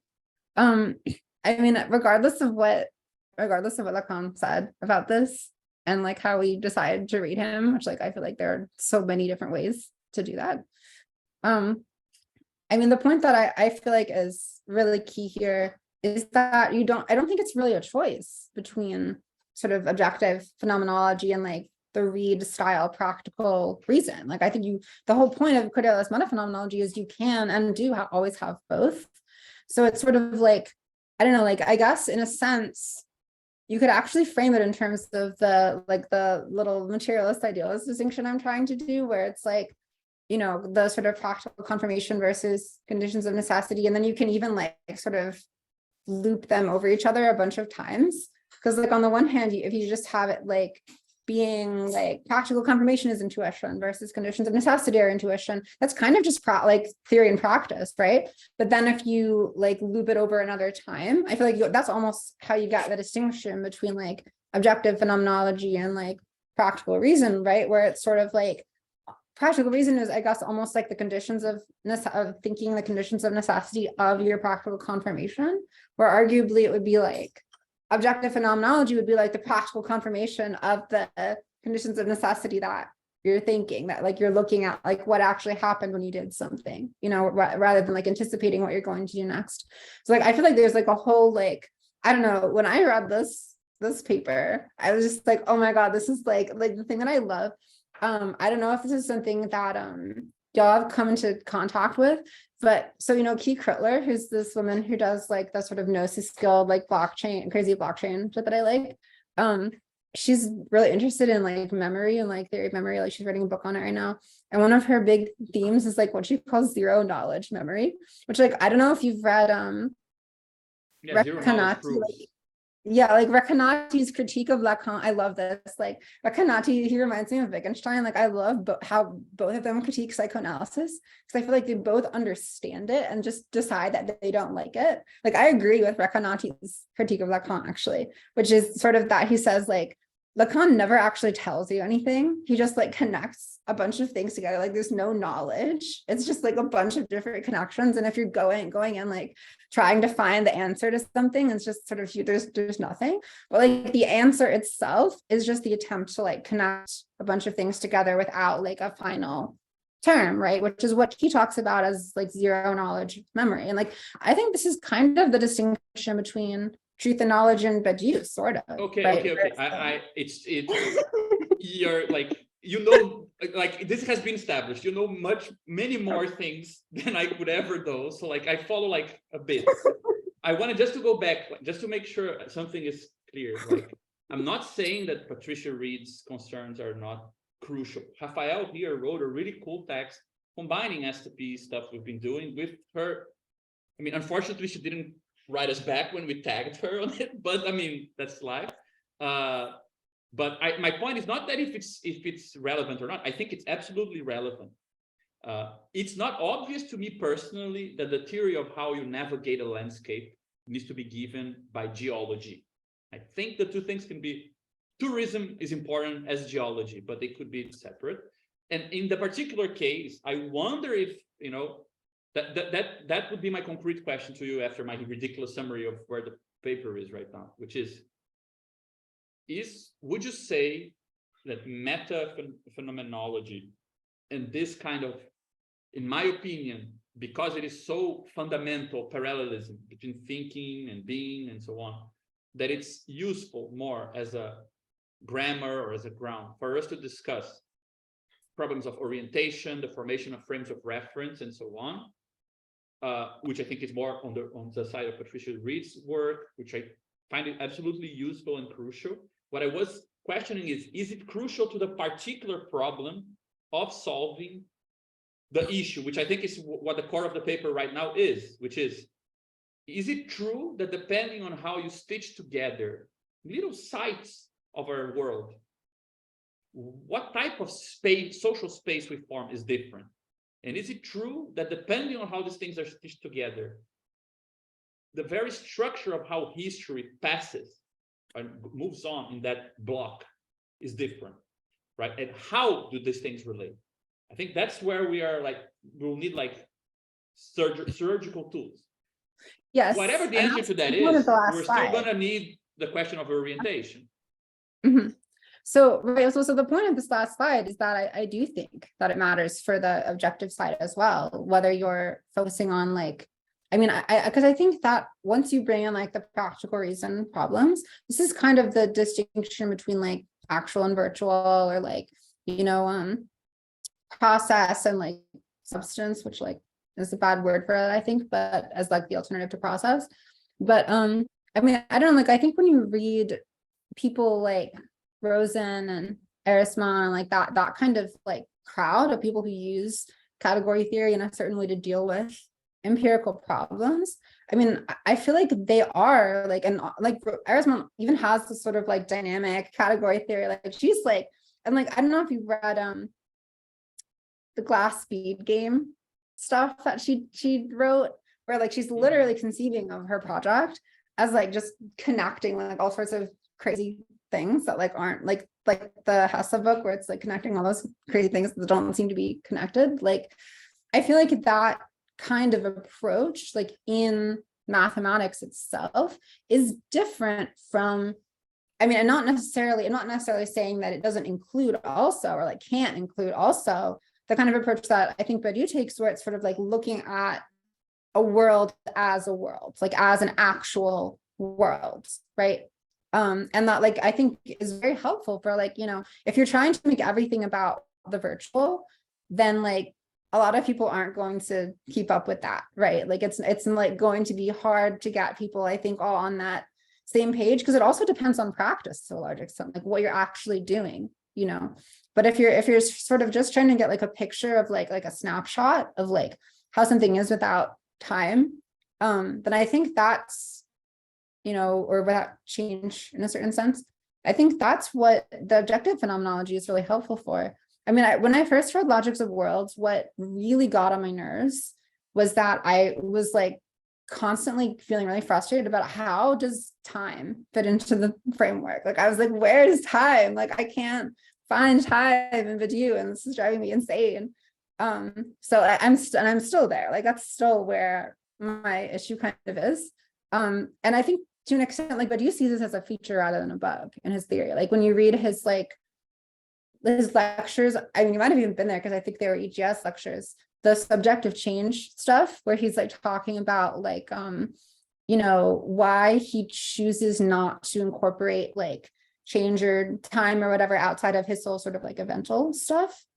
Like he has good reasons to make the choices that he does. I just think that it's sort of like how we orient in that conceptual or like mathematical space, like whether we are focused on like the objective or like process and like these different registers, does matter for like what we are doing. And there are some things that I think STP is doing where like the sort of objective or like actual framing is better. And then there are some things where I think also like the like process or like virtual kind of framing would also probably be better. Yeah, but this is where I don't understand, because you know, for example, in this paper, we're doing something specific. Like there is no clear tool that we should be using instead. We're not even focusing on Badiou or like it's a separate meeting, separate discussion, perhaps. I just think that from what I'm hearing from you, it sounds like there is kind of a broader set of interests that this particular approach with Kordela and other thinkers kind of help to clarify how they are connected amongst each other. And I think that, I mean, that's exactly what, you know, Zizek, Lacan, Hegel did for me. I mean, sometimes it's just like the kind of basic map to connect a bunch of things that when you talk to like a Hegelian scholar, they say, yeah, man, but what are you talking about? Like, that's not Hegel, that's you. And you don't know, because you need that to bring these things together. And there is something which is not totally superimposable with that, which I think is the function of logics of roads in the particular thing we're doing, because I think that it's being used more because we haven't found anything that does what it is doing, rather than because everyone agrees to keep it in this place of this big grammar. It's totally compatible to keep it as a minor thing and to have a different way of thinking personally about things, you know. But like when it comes to interpreting shift theory in a way that first we understand, second, that clarifies possible connections with other authors, you know, and third, that gives us a degree of consistency that we can actually think thoughts that we wouldn't think by reading things, right? Because we're obliged to follow them simply because if you do this, that follows. Anything else that fits this role, we're using. Like, that's why we move to other authors. We don't really care. So there is some debate in this very broad grammatical philosophical discussion, which I think is always already won. You always will be right. It's one. And everybody won it to their favorite kind of approach. Because if it works to connect all the things, then it's the good one. It shouldn't be changed. You shouldn't feel like it's being challenged, I think also. The moment that our broadest philosophical frameworks appear inside of the SCP as something that is at stake, I think we did something wrong, because that suggests that somebody's very basic way of approaching what we're doing is getting kind of put into question, whereas the things that should be put into question are like the smaller, while ridiculously still big problems. Like, okay, how do we say that, you know, the way factories are organized and then connected to cities, connected to people's households, affects the experience of history in a certain region of the world? Like, whatever helps us answer that question with the greatest amount of detail and in a way that doesn't simply confirm our prejudices will be welcome, right? And I think it can come from people with very different grammars. So it's just a sensation that sometimes when I think we're discussing like big clashes of like these huge monstrous philosophies, the crucial part that actually is going to be productive is the fact that while you were busy with that, you ended up bringing all these things together, connecting them in a way that's quite original, you know, and that we need to find a good use for it. So that's why I was asking, like, do you think that with meta-phenomenology, this sort of concern with what are, let's say, conditions for things to be synthesized, regardless of how people individually synthesize them through cognition, their personal practice, do you feel like this is something that interests her? You know? I think it does. I mean, so in terms of the small scale stuff, I think the main difference, and like this has been a general theme and like I guess my overall engagement with STP, I think the main difference is just a matter of the extent to which we are describing a situation to like better understand it, and the extent to which we're describing it in the process of actively changing it in some way. Like, I feel like that's really the distinction we're talking about. It's not even really about like the you know, Plato and Spinoza or sort of like objectivity and process or whatever the hell. I think it's really just about like how we're orienting. And I mean, this came up in your presentation on the organizational psychoanalysis. I was thinking about it almost sort of like the two sides that like Luneta was talking, or like Garcia Luneta is talking about, in like when he sort of is like saying like, well, there's like sort of like the state that like gets out of the way and like lets the like populist movements like do their thing. I feel like that is also kind of what this is, where it's like you have one side where it's like, if we actually take power on some level, the goal would be not necessarily to, you know, try to actively change the situation from like a top down way, but like to understand it, to help people and arm people with the tools to change it. But then there's the other side of the perspective, which is like maybe the like bottom up perspective of like, well, if we're in a position where there are a bunch of people who are trying to change the situation and are like not even really in a position of power to like sort of arm people, even they're the people who need to be armed. It's like, I feel like that's sort of where the kind of process perspective comes in more, where it's like you're doing the active changing, and like both sides of that are important. But like in the more sort of pragmatist framing, like I feel like that's kind of how I'm orienting towards this.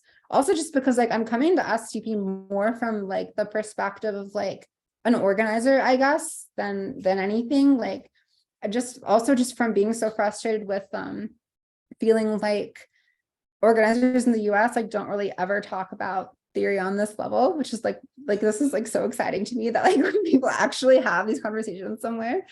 So it's sort of like yeah, I don't know, like I think it is a practical thing, and like what we're doing with specifically with the paper, which like we should totally speak to. I think Petit was perfect for it. Like I think it like what y'all are doing is great. I mean, I'm not sure if I actually really have specific things to say as of right now about like how that could be changed in some way. I mean, I think that SCP even before I got involved, like was moving in this direction, like the readings of like memory evaluative systems and like all of this stuff. And like Rosen, like you've been into Rosen since even like, I don't know if it was before STP, like you wrote a paper about Rosen. The first time I ever heard of Rosen was like your paper about like, I don't know, somehow you incorporated him into something you wrote for like Crisis and Critique like years and years ago. And, like I was like, oh, this is an interesting guy. And I didn't really ever follow up on it. Like I had no idea how much I would end up liking him. But I mean, like y'all have been doing this, like y'all have this perspective, like in the framework, to some extent already. And there are things it's good for, but like I think that this paper, I agree. I think it's really like Baju is like well suited for it. I'm sorry, Scardy, I'm sorry that you were gonna say something, right? And like we just talked forever. Maybe his Did he internet just disappear? No, oh no. He'll be Unfortunately. back, don't worry. and if when he comes back to the meeting, like everybody just stops talking and we Yeah. but I think I got a bit lost. I was gonna ask if, I mean, not sure if anybody was gonna talk now, and since Moscardi is temporarily not on the meeting, since I have the same name, I'm like usurping his place on the line. Not that there was anybody behind him, but I think this is something I didn't understand in what you guys were discussing. I had to deal with some things, but what is the distinction? I mean, it's between a pragmatist point of view, like in terms of like the one on the last meeting, or maybe the last ones, and like a more objective point of view, which would be the one of the new essay. Is that the like a position that you guys were discussing? I think that kind of makes sense, actually. If you want to talk about like there is a difference between the sort of organizational psychoanalysis thread in STP and like the like world systems real abstraction. Like I would agree that it's sort of like there is that like some kind of distinction there. And in some sense, like my suggestions for like the process stuff have more of a bearing, I think, on the like how we're thinking about intervention than it does about how we're thinking about like analysis, right? It's literally like kind of synthesis analysis kind of thing. But Yeah, I don't know. I if mean, that- just I want okay. No, I go was on. gonna say, for the sake of translation, I think that this is, I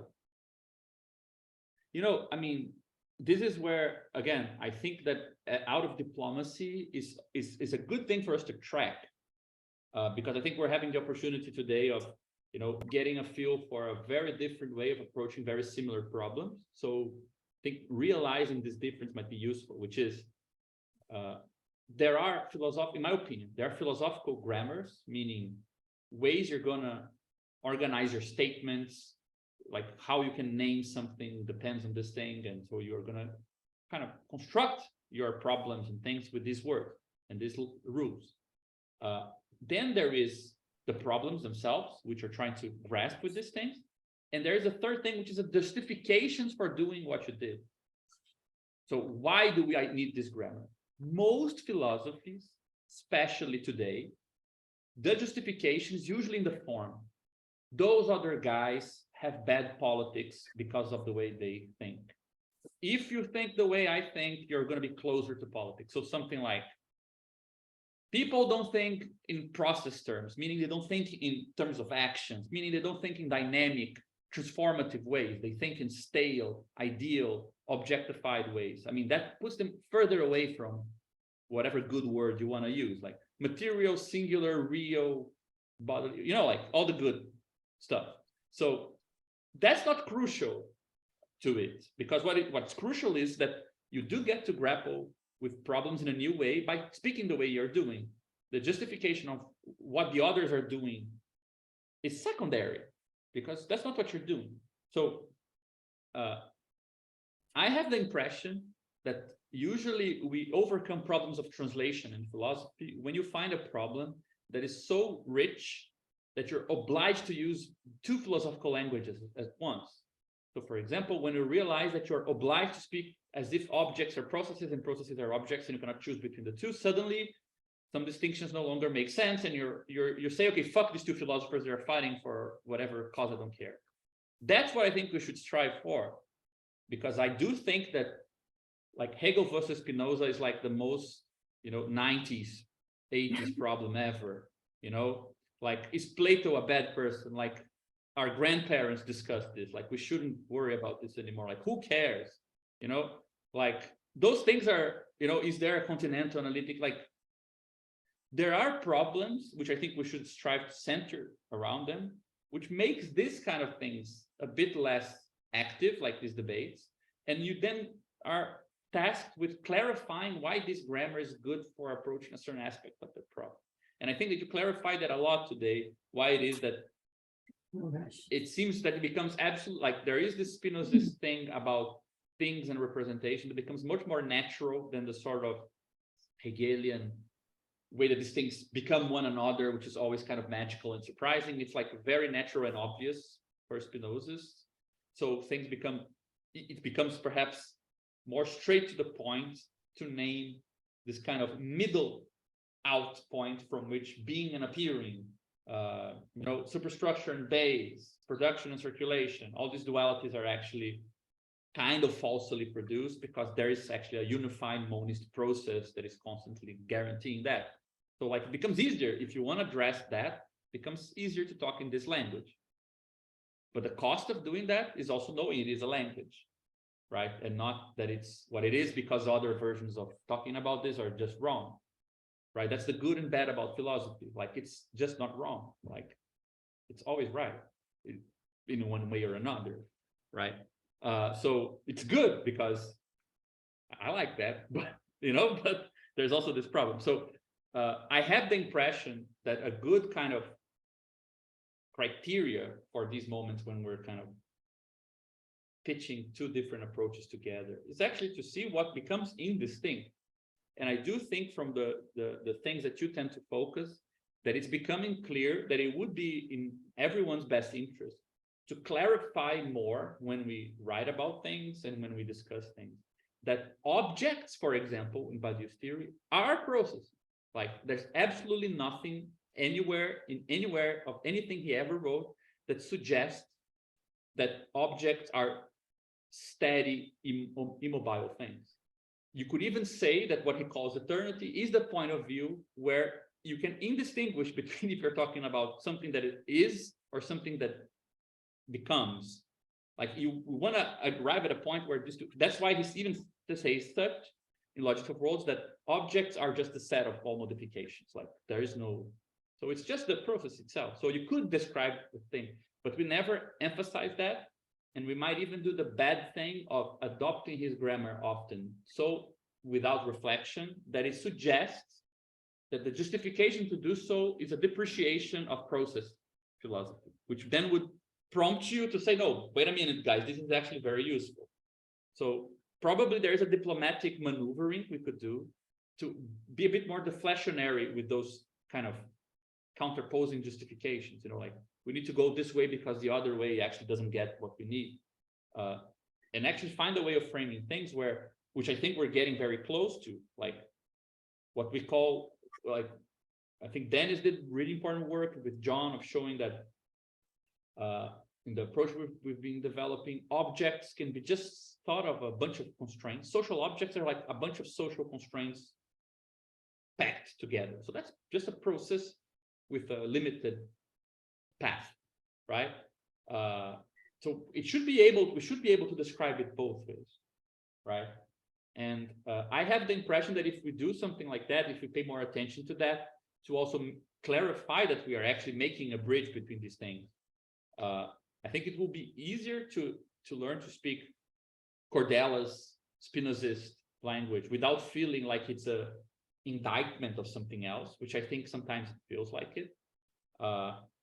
And also, I think it will also make it easier for you to write a paper where you're actually, clarifying that you're making a contribution to her work in the sense that you're expanding it. You're not just reproducing it at all, which I think it's very clear from what you presented today. Like, this is not, let's say, canonical Kordela. This is like enriched Kordela, a premium. Giving Kordela an unwanted son. Yeah, I mean, with the illusions in the room, yeah, right. I mean, so there is definitely a contribution that you're making and you're expanding, and I think that this might turn out to be very useful because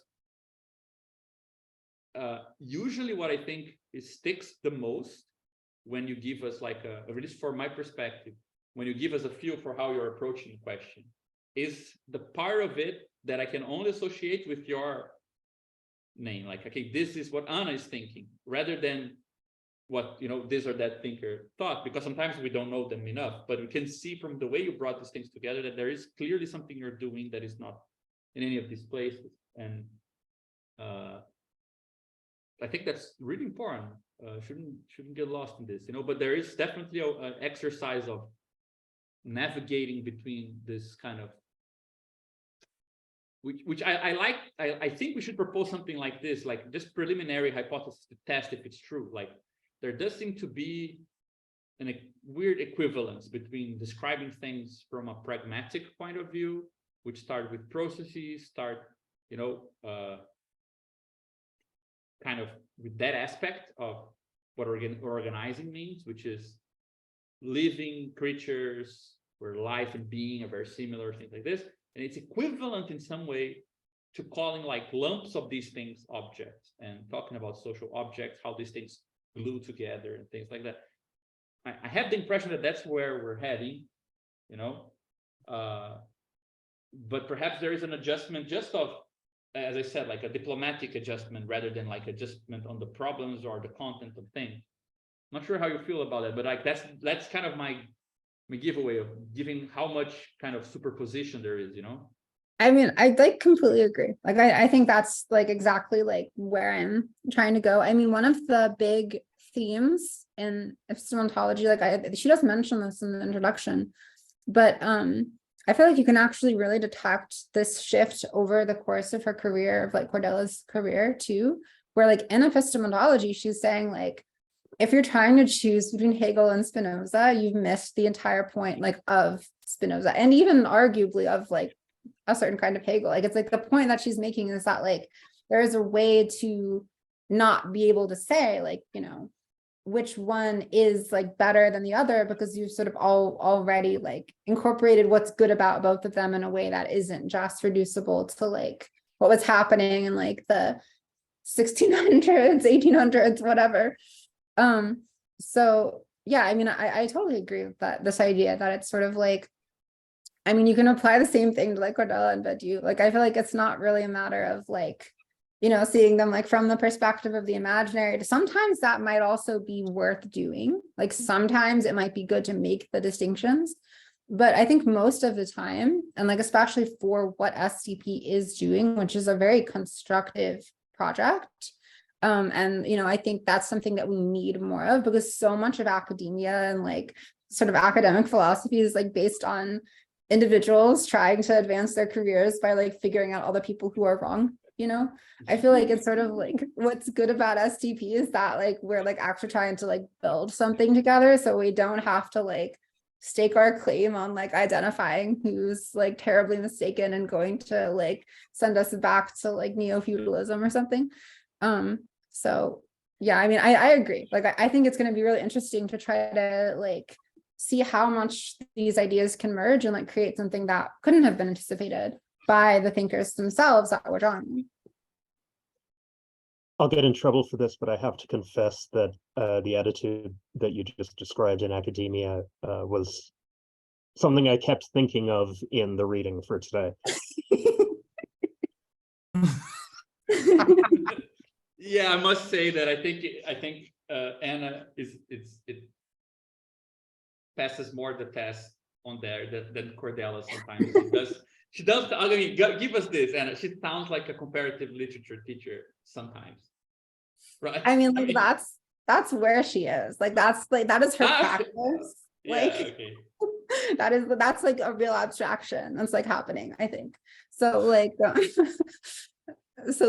yeah, I mean, that's partially what I'm referencing with that. The very first time I tried to read epistemontology, I actually put the book down because I was like she's just using all of these names in a way where like I'm not sure, like she's giving a very specific history of like the people that she thinks are right and the people that she thinks are wrong.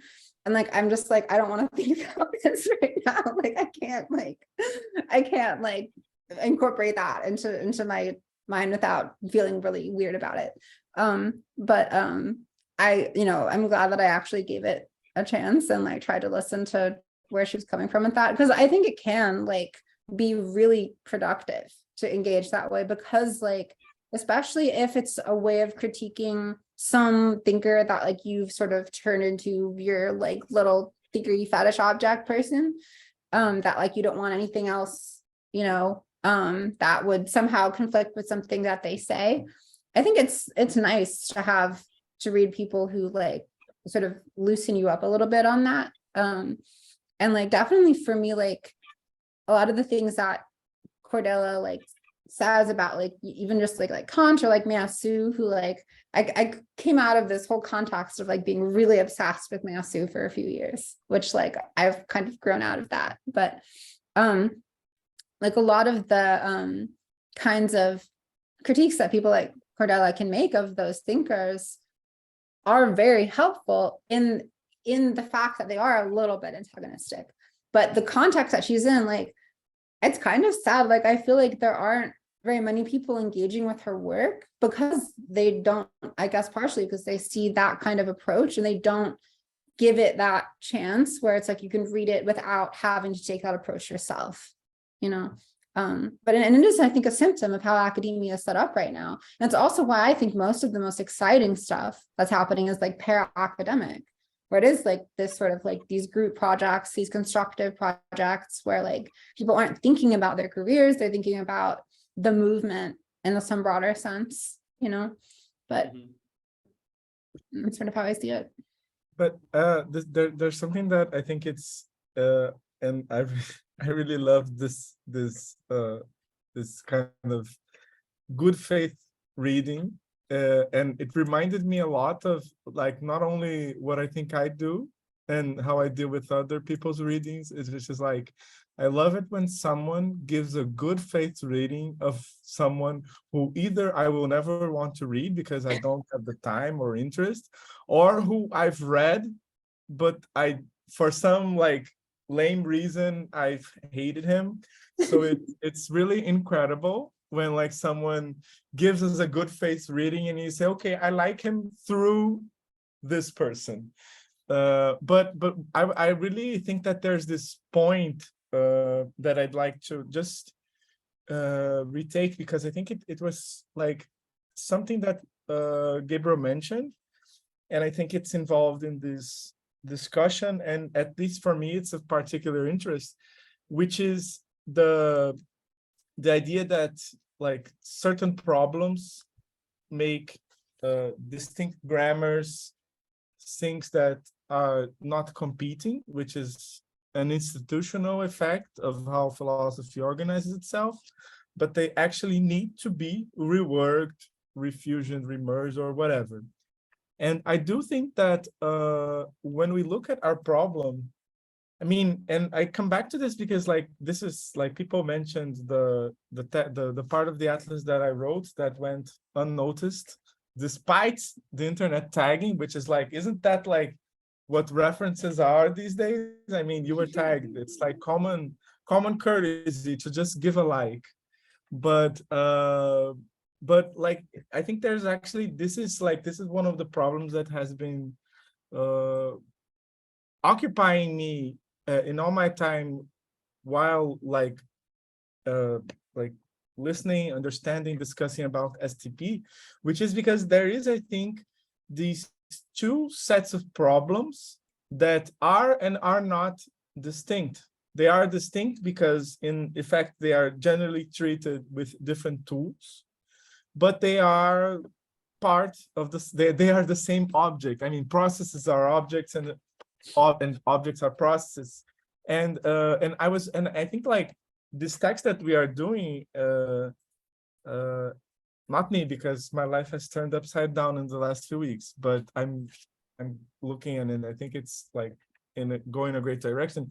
I think it's actually something that it won't, don't think this part will be in the text, but I think it's something that points to the reorganization of the problems,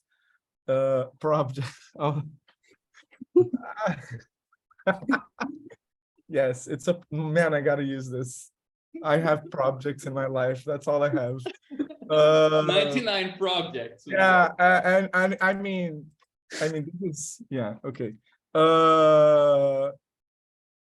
But like, yeah, no, I'm just now thinking about like the whole specter of my day, where like in the morning I was like starting a new job. Kids were like messing with me because I've just started being a high school teacher. And now we're like solving world Marxist problem, and they like were messing with me because I can't hear right. I mean, this is like worlds, Baju worlds apart. But what was I saying? Oh yeah. So I really do think that there's a direction, because in a sense, and I think this is like, well, I mean, I really do think it's sad. This is not like just, oh, I'm Brazilian and this is like where I get the upper hand. But I really do think it's sad that Brazilian critical theory and like all its children is not translated and available, because there are, and I think this is like, me and Caron have talked about this. I think we will do some sort of presentation where at least this will be mapped out. Because I think the problems that are discussed, we will like the end of the essay, it's like a discussion of the splintering of the social space and the different histories, etc. Like I'm not going to remember exactly, but I mean, in my head, that text, and I think Michael is still here. Yeah, he's still here, but he must be like doing something else right now. No, I'm not. That was a bait. That was a clear bait. But I really, yeah, I'm very needy. You know me. Michael is my internet husband, for those who are not aware. Because Shit. once someone asked if we were married, and I was very happy with that. But like I was saying, like I do think like our text, it literally connects with this essay that Michael wrote on man, I don't know how you would translate Várzea, but I mean the backlands of I don't know. It's Mud hard. football I field. don't know how to do it.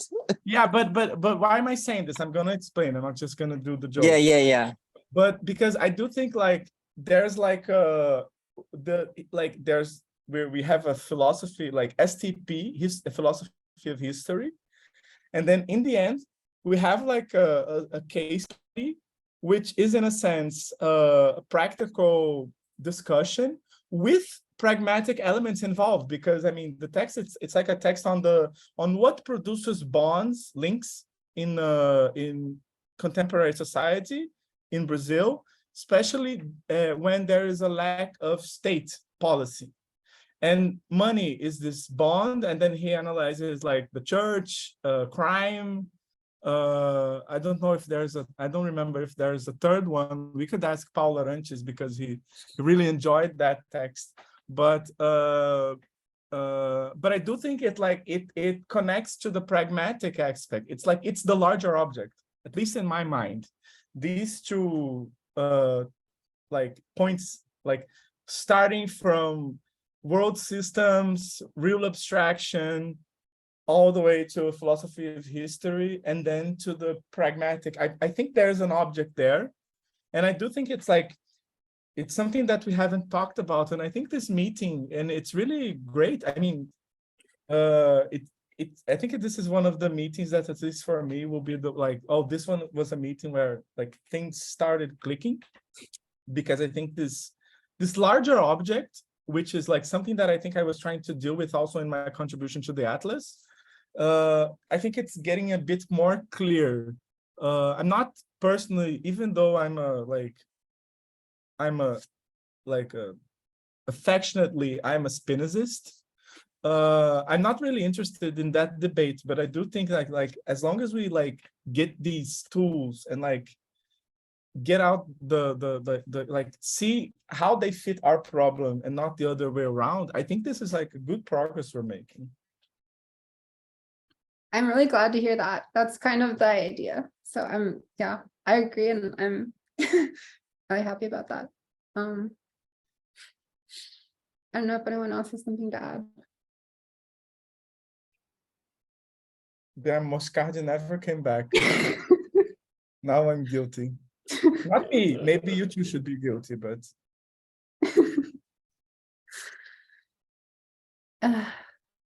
Yeah, I mean, See, Dan is writing an entry on this very simple discussion. yeah, he's really screwed. yeah, My two cents about it regarding the writing of the text would be something in the sense of maybe downgrading a little bit the references to authors and keeping the grammars and trying to explain how one grammar translates to each other. And this is something that I've been feeling is part of what is part of the current, I think, trajectory of the STP, and I think it's a good one. For instance, I do feel that the latest text that we published, that I presented yesterday in my class, is much less, attached to particular references than, for instance, the Atlas was still. And I think this is good. I think we arrived at a solution, I think, that is much more democratic in a certain sense, that cuts across several references. Sometimes you get like a glimpse of a certain framework. For instance, I was joking with Rafael that I was like for 2 years talking about commitments, and it was never used until this one text. Then there's a little phrase there. You are committed to something. There are these commitments. I can see the inferentialist input there, but you don't need to say salaries, Brandon, nothing about that. You can use the framework, elements from the framework when it is useful. But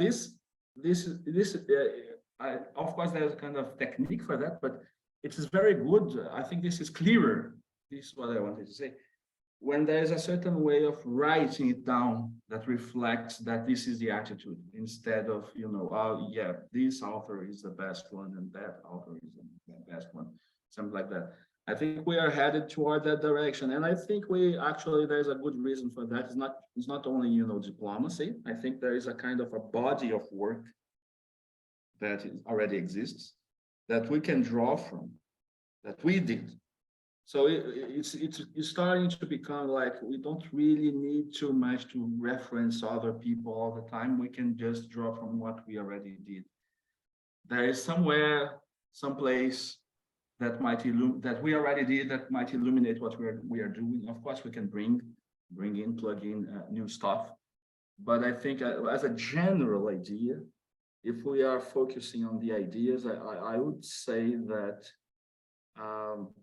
the reference to authors and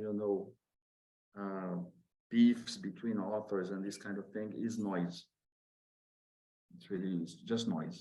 So it's not really informative in a certain sense. So of course, if it's really, of course, there is of course this, and then there's also the problem of, you know, academic etiquette, like you have to mention this and that sometimes. So, but there's I think a fine tuning to be done between these, you know, these tendencies. And okay, here we need to, you know, quote Badiou, like we need to quote Kordela, but not as if like, you know, we are just drawing from their ideas and, you know, mixing them. No, this is they are actually there because it's their contributions are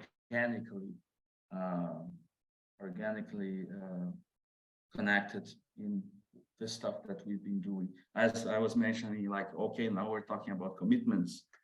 Like I see that, for instance, the inferentialist things that I've been saying kind of are plugged in a certain sense there. We don't really need to talk about, oh, this is an inferentialist framework at this point. It's indifferent. And yesterday was very good because I had also the chance to present my own paper. The seminar was based in the RAG, Real Abstraction of the Given. And I presented the latest STP text, and I was trying to show how it was compatible. And it is perfectly compatible, right?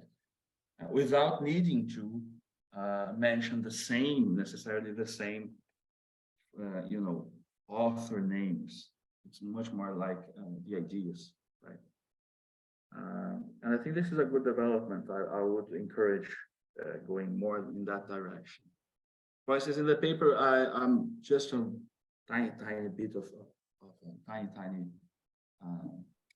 observation. For instance, not sure even if it is a good policy to pit Badiou against Zonhetto, for instance, in the paper. Like in the abstract, there was something like that, and I think if we invest in those names, there might be a problem.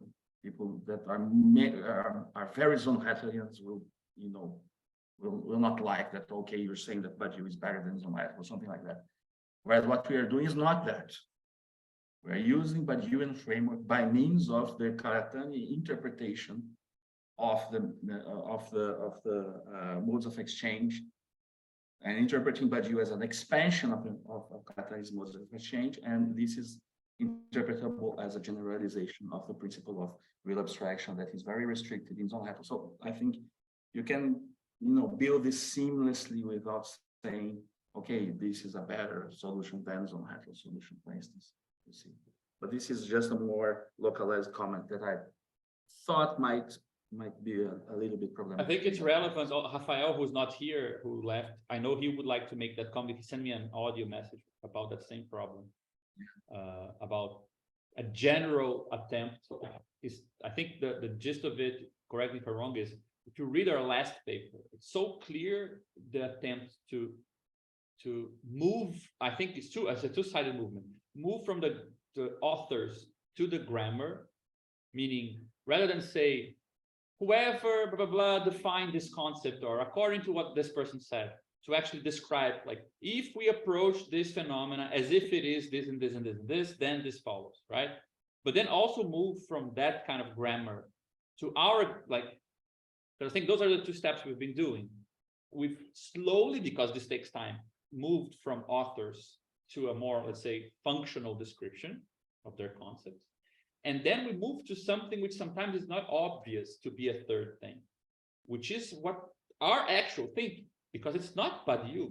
I think, I mean, no, it's not. John was here and he was saying, like, I don't understand what you guys mean by these things. Like, you took something new. We're past Badiou. Yeah, I agree. Yeah, I mean, the last couple of meetings we've mentioned as a doubt, but yeah. But I mean, I think that, and this is, Anna mentioned Olivia Caramel, that's her point, right? I mean, you need sometimes a third thing, which is neither one thing or another, to mediate this translation, but it's not one thing nor another. So I do think that there is this double movement of going from authors to, like, how do you explicitly explain the fabric of the concepts and making sure you can do that with the least jargon possible. It's a really good experiment to see if you grasp the jargon, the grammar, because the grammar is what exists beyond the jargon, right? You should be able, you grasp the grammar when you can explain the author in a recognizable way without using any of the author's terms. And then once you arrive at that kind of prepared ground, the perceiving of it all, then we try to glue it in a thing that is neither of the authors we've been doing. I think that became kind of an underlying strategy. I do think we might have a problem in terms of time, because, I mean, it is hard to do all of that with new information, new material. But I do think it's a really good point that we should try to do it. Hopefully in the first meeting we have with these first paragraphs, we could already try to accomplish something like that. Go back to these things. Okay, it's good to have a 1 paragraph, 1 page description, so we kind of know how we're thinking about each one of these points. But ultimately, it would be good if we could substitute most of the author's names for, here in STP, we think blah, blah, blah, blah, blah, and then footnotes. Like, if you want more stuff on something similar to this, go check this author. Yeah, right? you could have a footnote like, this is inspired by Lambert's logical rules, or this is inspired by. Yeah, no, I think that's very doable as a general thing. But I think that those moments are like, I don't think we can bypass any of those moments. Like, first, explicitating, usually there's a lot of kind of, as you said, like, it comes with the territory that then things are pitted against each other, because in philosophy, that's, let's say, the immediate way of feeling like there's solidity is, pushing yourself against another philosopher.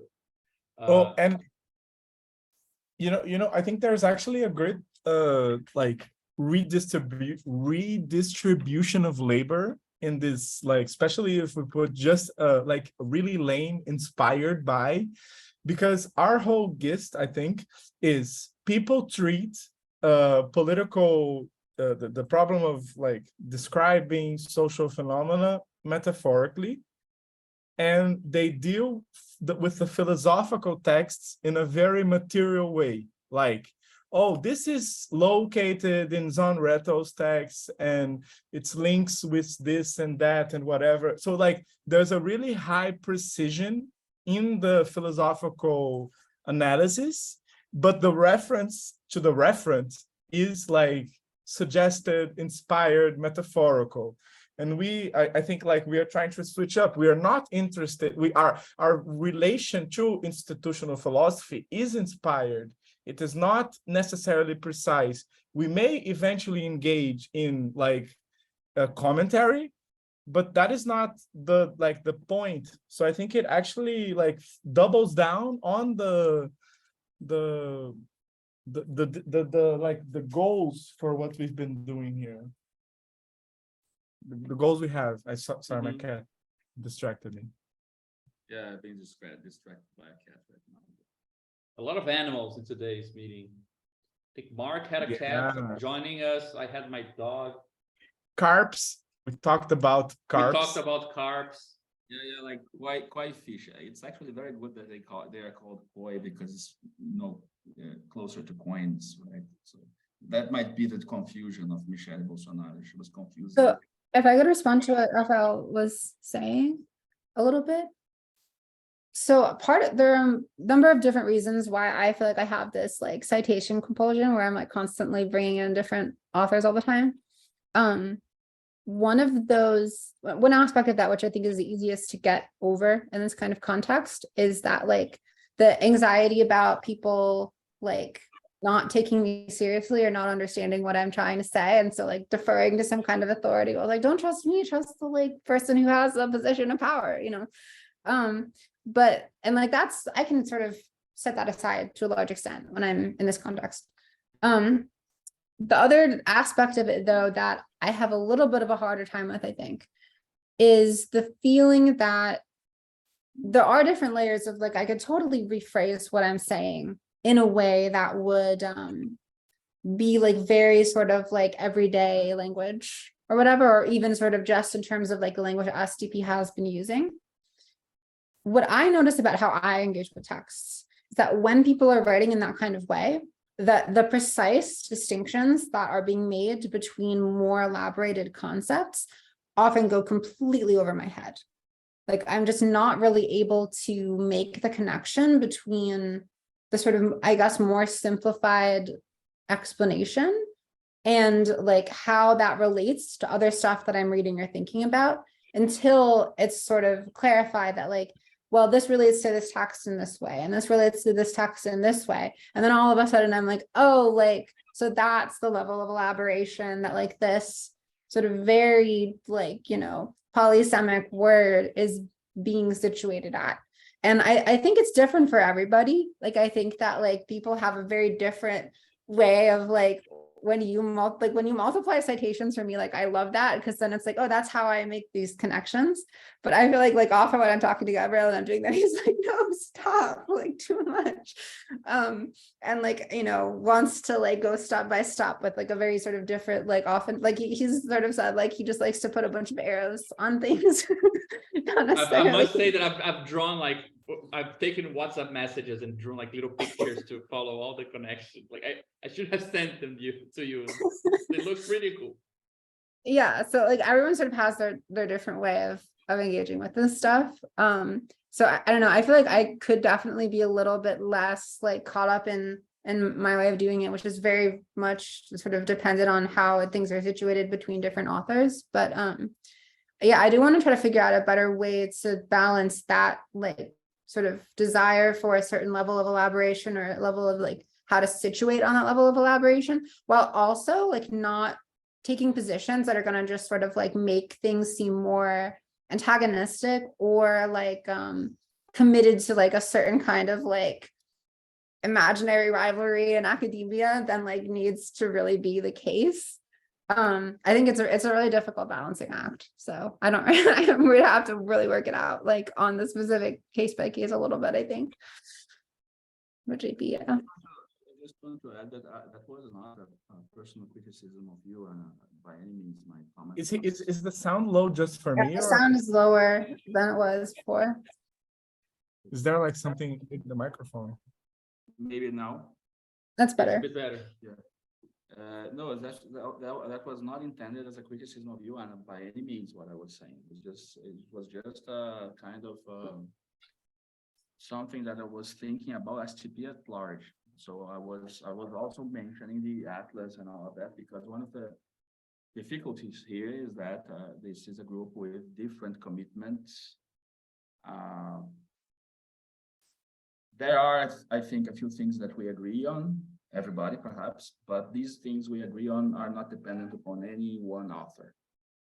And this is a kind of difficulty. So when you get caught up with authors, so disagreements might start appearing because, oh, but then if you are quoting this and that, this means that you are also committed to thesis B, C, and D from that person. Whereas, no, I just want to use that bit. I just want to connect that one bit from Badiou with that another bit by Karatani or something like that. So just to make clear, I wasn't criticizing you at all. That was not the point. The point was just that kind of a general appreciation from about where the STP is heading, and I think it's a good direction. But this does not mean that it is easy to do that, or does not mean that it will be done, tomorrow, immediately, clean your test, and or even it is also something that is open to disagreements. So if somebody feels very strongly about quoting such and such author, I think they should do it. I just think that as a general tendency, I feel things are better in the sense of, I think the theory is more, the way we are doing things is more confident. By doing that, I think it reads like a more confident text, because we are confident that our words are good, right? This is something interesting for me. It was more like a personal comment on that. And also it's not to be taken as a moral imperative or any sort. As I said, it's just something that can be a tendency that I judge as is a good tendency, but this is my judgment as well. I feel I got some agreement here, but maybe it's also open to disagreement. I think there's this point that like I think it's I don't think it's like a there you don't have to be someone you're not. And I think that it really appears very clearly how like you work on the you're like you think through citations. I mean, a lot of people do that. That's not like an issue. And I was actually thinking a lot about like one of my favorite recent thinkers who I haven't mentioned in a while. So because I also have a certain a level of compulsion, as it might be easily spotted, is like Sérgio Ferro, which is like a Brazilian I'm gonna go to zero. Like how many days without quoting Sartre? It's been some time. It's been some time. But Sérgio Ferro, he writes in a very interesting way because he is someone that is constantly associating. I mean, he's writing a book on modern art, on Manet, and he's citing books on Hegel and Spinoza, or Marx and the problem of production that Spinoza makes it clear to understand. And like he's doing, and then he cites Lacan, and then he's like a really he does have some of that issue. He's not like other Brazilian critical theorists who like, no, I am a Hegelian, I will be a Hegelian forever. But what does he do that I think is interesting and that I take as a model, because I think I have a bit of that impulse. He has he's really drawn to the reference, to the problem, to the reference. And it serves as a gravity that like it distorts all of the citations, and you are never interested in what they mean out of context. I mean, on their contexts. It's really bizarre because I mean, I don't want to read another book on how Marx is really a Spinozist. But somehow he read that book for whatever reason, and it's like, because I mean, some people think through multiple books, some people think through one book, and it just, I mean, it's a matter of like not changing associations, but like ordering them, and I really do enjoy because I think like he has a matter, a problem, an issue, and in his case it's easy because like it's literally the matter of painting, the act of painting, of putting brush strokes in a painting. So I think he has it a bit easier, at least on this end. But I do think like it's more like and it's something that I try and think about a lot myself, because if you saw my dissertation, it's a mumble jumble of words and references, and like what was the latest book I was reading yesterday. That was a process. My thesis was written completely, it's about Spinoza, but it's written from the point of the imaginary mode. It's only the order of the affects that I face them, and like it does give a structure. It's really it's something that, I mean, it's been 5 years, so I thought a lot about this, and there's this like jump to the rationality, which is like incredible, because you don't have to leave imagination, you just have to reposition it. But man, it's a life's work, and at least we have some models of it for us that are driven by this insatiable impulse to think always through the next book. To yesterday's book is always the best book. I mean, I'm completely with you on that. It helps you think, man. But I do think that like it's not just like, and it's something that here STP, at least that's what I think, and it's really been life-changing in a sort of way. There is a very big, clear reference that like it's making me go in ways that I wouldn't normally go, and I think it's like this gravitational pull it's more this than I think like stop citing people, even though I agree as a group, in group texts, I think this is like a rhetorical or device that is important, but I think it's more like an attitude. disposition. STP, self-help. Yeah, can I Just just kinda- add something to this, which I think is, I mean, I think that Caron identified something which, I mean, I double down on that. I don't think has anything to do with you, because it's the history of a longer process, right? Of very long conversations, and you can see that we wrote in one way and we ended up managing to write in another. And I think everyone is kind of learning how to do that and take that into consideration. And I think that there are different kind of rhythms, because if you're kind of if you're more at home with the idea that STP has a language of its own, which is not the language of anything we were reading, you feel less like you're giving way on your preferences towards somebody else's preferences by doing that. But I think that you mentioned something, Anna, which I think is a real problem that we have. I think that in our survey, it's the only answer I don't fully trust, which is what people like. Do you find it welcoming or easy to follow or something? Everyone answered yes, and I think that it is true that at a level of affects and people are everyone here, from everyone I met, feels very enthusiastic every time a new person engages with this. Everyone feels like grateful that anyone takes this seriously, and I think that this shows that people are willing to.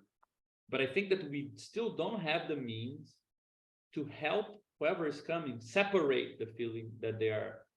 I mean, I don't think I could definitely see, I'm not sure if you feel like this, Anna, but I could definitely see our dynamic further feeding the sense that, okay, I need to bring all the guns because, like, Dennis just gave 4 presentations on memory evolutive systems. Like, what the fuck?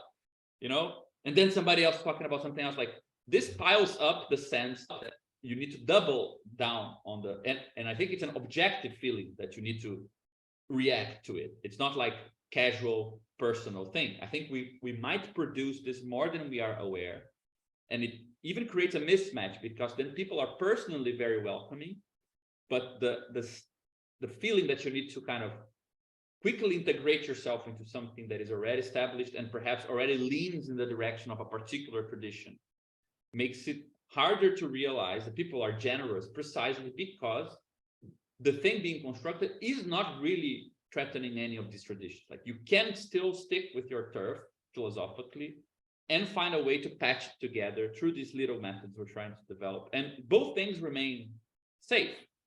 But I don't think that, just as, I mean, we never had this conversation that, Caron introduced with this issue, like, guys, we managed to arrive at a different place stylistically. We could explicitate this implicit thing that happened as of now. Like, it can already be made more explicit. The fact that this can be made more explicit and perhaps turned into a suggestion for people, might help to give the sense to everyone who's arriving that, look, the core ideas, we're not gonna put them, like, there is no footnote we can add to say, go to this book, you'll find everything there, right? I think that we can own this a bit more. Part of it, I think we're doing by saying we need to introduce people into an accumulated development, because there is no thing they can read anywhere else that will substitute for that, because it's not Badiou, it's not Bogdanov, it's not Karatani, right? And I think the moment that distinction is made, it also saves our engagement with these authors if you're more, let's say, personally on this side or on that, because the grammar that we're actually trying to put on paper is not, let's say, the property of Badiou, right, for example. So I have the impression we might not own up this collateral effect that the group produced, and it might be kind of just intensifying some reaction, like, because I think other people also feel this, like, okay, I can, for example, only present once I have all the things reading in order, so I can kind of, measure myself to this thing, which is, I mean, this is like the rule 1 of cooperation. Don't measure yourself to the sum of everyone's parts, right? Because it's always going to be bigger than you, but that's the good thing. That's so you can also do something bigger than yourself. And I think that sometimes we don't help making that distinction, and it can also increase the feeling that, okay, I'll need to do all the heavy lifting first. I'm not sure if this is relevant to what you were saying. I just felt like when you said, look, there are good reasons to feel like I need to make an argument through authority, you know, by these references. Like, this is not like, there might be other reasons to do so, but I'm sure coming into an environment where it looks like this is kind of how you should do it because this is in the books that we like, it would make me do some things. Okay, so if I need to, you guys are talking, so it's books, right? Okay, I'll give you some books, you know.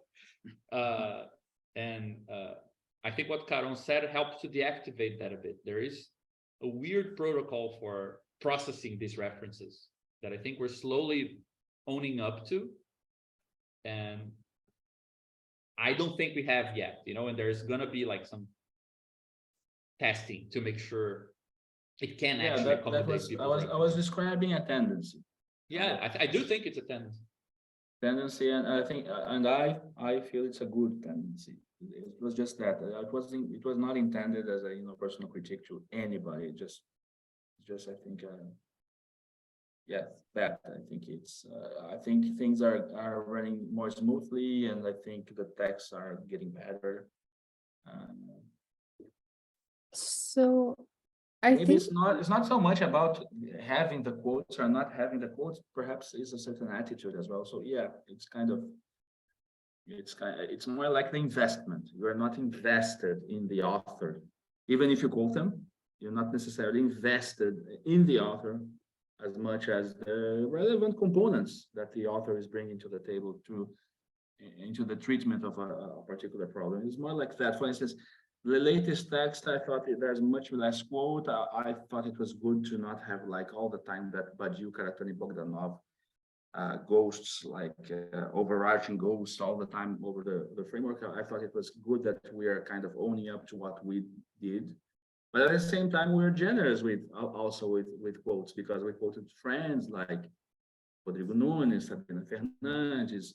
We had some concern about quoting some, you know, not so well known internationally Brazilian authors like Paulo Arantes. There was some generosity as well with the quotes. So it's not, maybe I was exaggerating the problem with the quotes. It's not the quotes so much. It's more like the investment in, you know, whole systems that, you know, are encapsulated by the name author Badiou or Kordela or whatever. It's more like that, I'd say.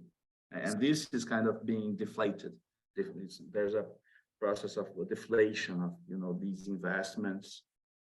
And by deflating them, there are kind of more, I mean, there are connections that are beginning to appear, which are even more interesting than we thought they were, because they were kind of masked by these, you know, this is the Badiou island, this is the Seller Island, this is the, you know, and when you deflate these, the connections appear that are interesting. Of course, there are still disagreements between, if you take other parts that are not as relevant to our project from this philosophical project, there are still disagreements, right? And we can deal with them. This is not not saying that they don't exist, but there is this tendency, which I find it's a good tendency in terms of writing together, basically, and different people. Yeah, people who have different beliefs, different commitments.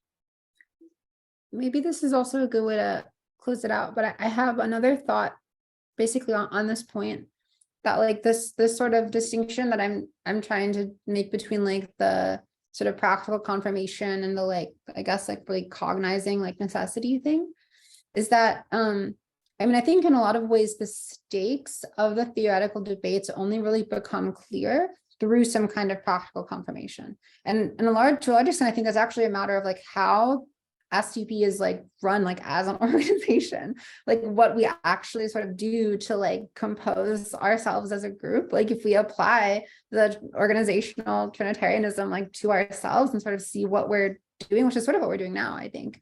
I feel like that also like that I think gives us a better sense of like the things that we're drawing from the books that we're reading than what we put on the pages, in a sense. Like I feel like it's sort of like, you know, we can say all we want. I think let's be very diplomatic about how we approach sort of different, maybe theoretical conflicts or disagreements or whatever. I think that's great as well. But like, I guess the one aspect of this where it's like, where I actually care about like theoretical conflicts or whatever, is I want to see how like different commitments in that space would then manifest practically. I want to see if there is a difference on that level of like how we organize the group, how we actually do things. And if there isn't, then I don't care anymore. And if there is, then it's like, I want to work through that problem as an organizational problem too, you know? And I feel like we're just so conditioned, especially like as people who are reading like all of this, like academic philosophy, we're like so conditioned to think it's all about what we put on the page. I certainly am. But like, yeah, there is this sort of like unlearning of that. I feel like I kind of have to do at this point where it's like, oh yeah, like it actually really matters. Like, and you kind of got this when you're a political organizer too. Like what really matters is like how you run the organizations, how you compose yourself practically. I completely, absolutely agree. And this is just one more nod in the direction of, CSII. So, just like the project of CSII was basically that, like the organization reading itself and organizing itself. There are protocols for that and everything like that. So I've been, campaigning for the return of CSII, and what you're saying is basically that. Like for me, I'm listening as that. So I completely agree. I think that's a productive thing. I was just commenting on the writing process for this particular paper and the writing process in general, in terms of writing theory, right? I think there are some protocols emerging that we are not really sure about what they are, but maybe in time they will get more explicit. But there's this other dimension, the dimension of organizing that also is starting to kind of raise its head, right? Show its neck, right? So we have to deal with that, like the lottery, the blog, all these stuff are stuff that are starting to come up that has to do with that. So it seems that there's a tendency already there as well, right? Which is for me also a good tendency, an interesting tendency. So I'm completely on board with that, what you're saying.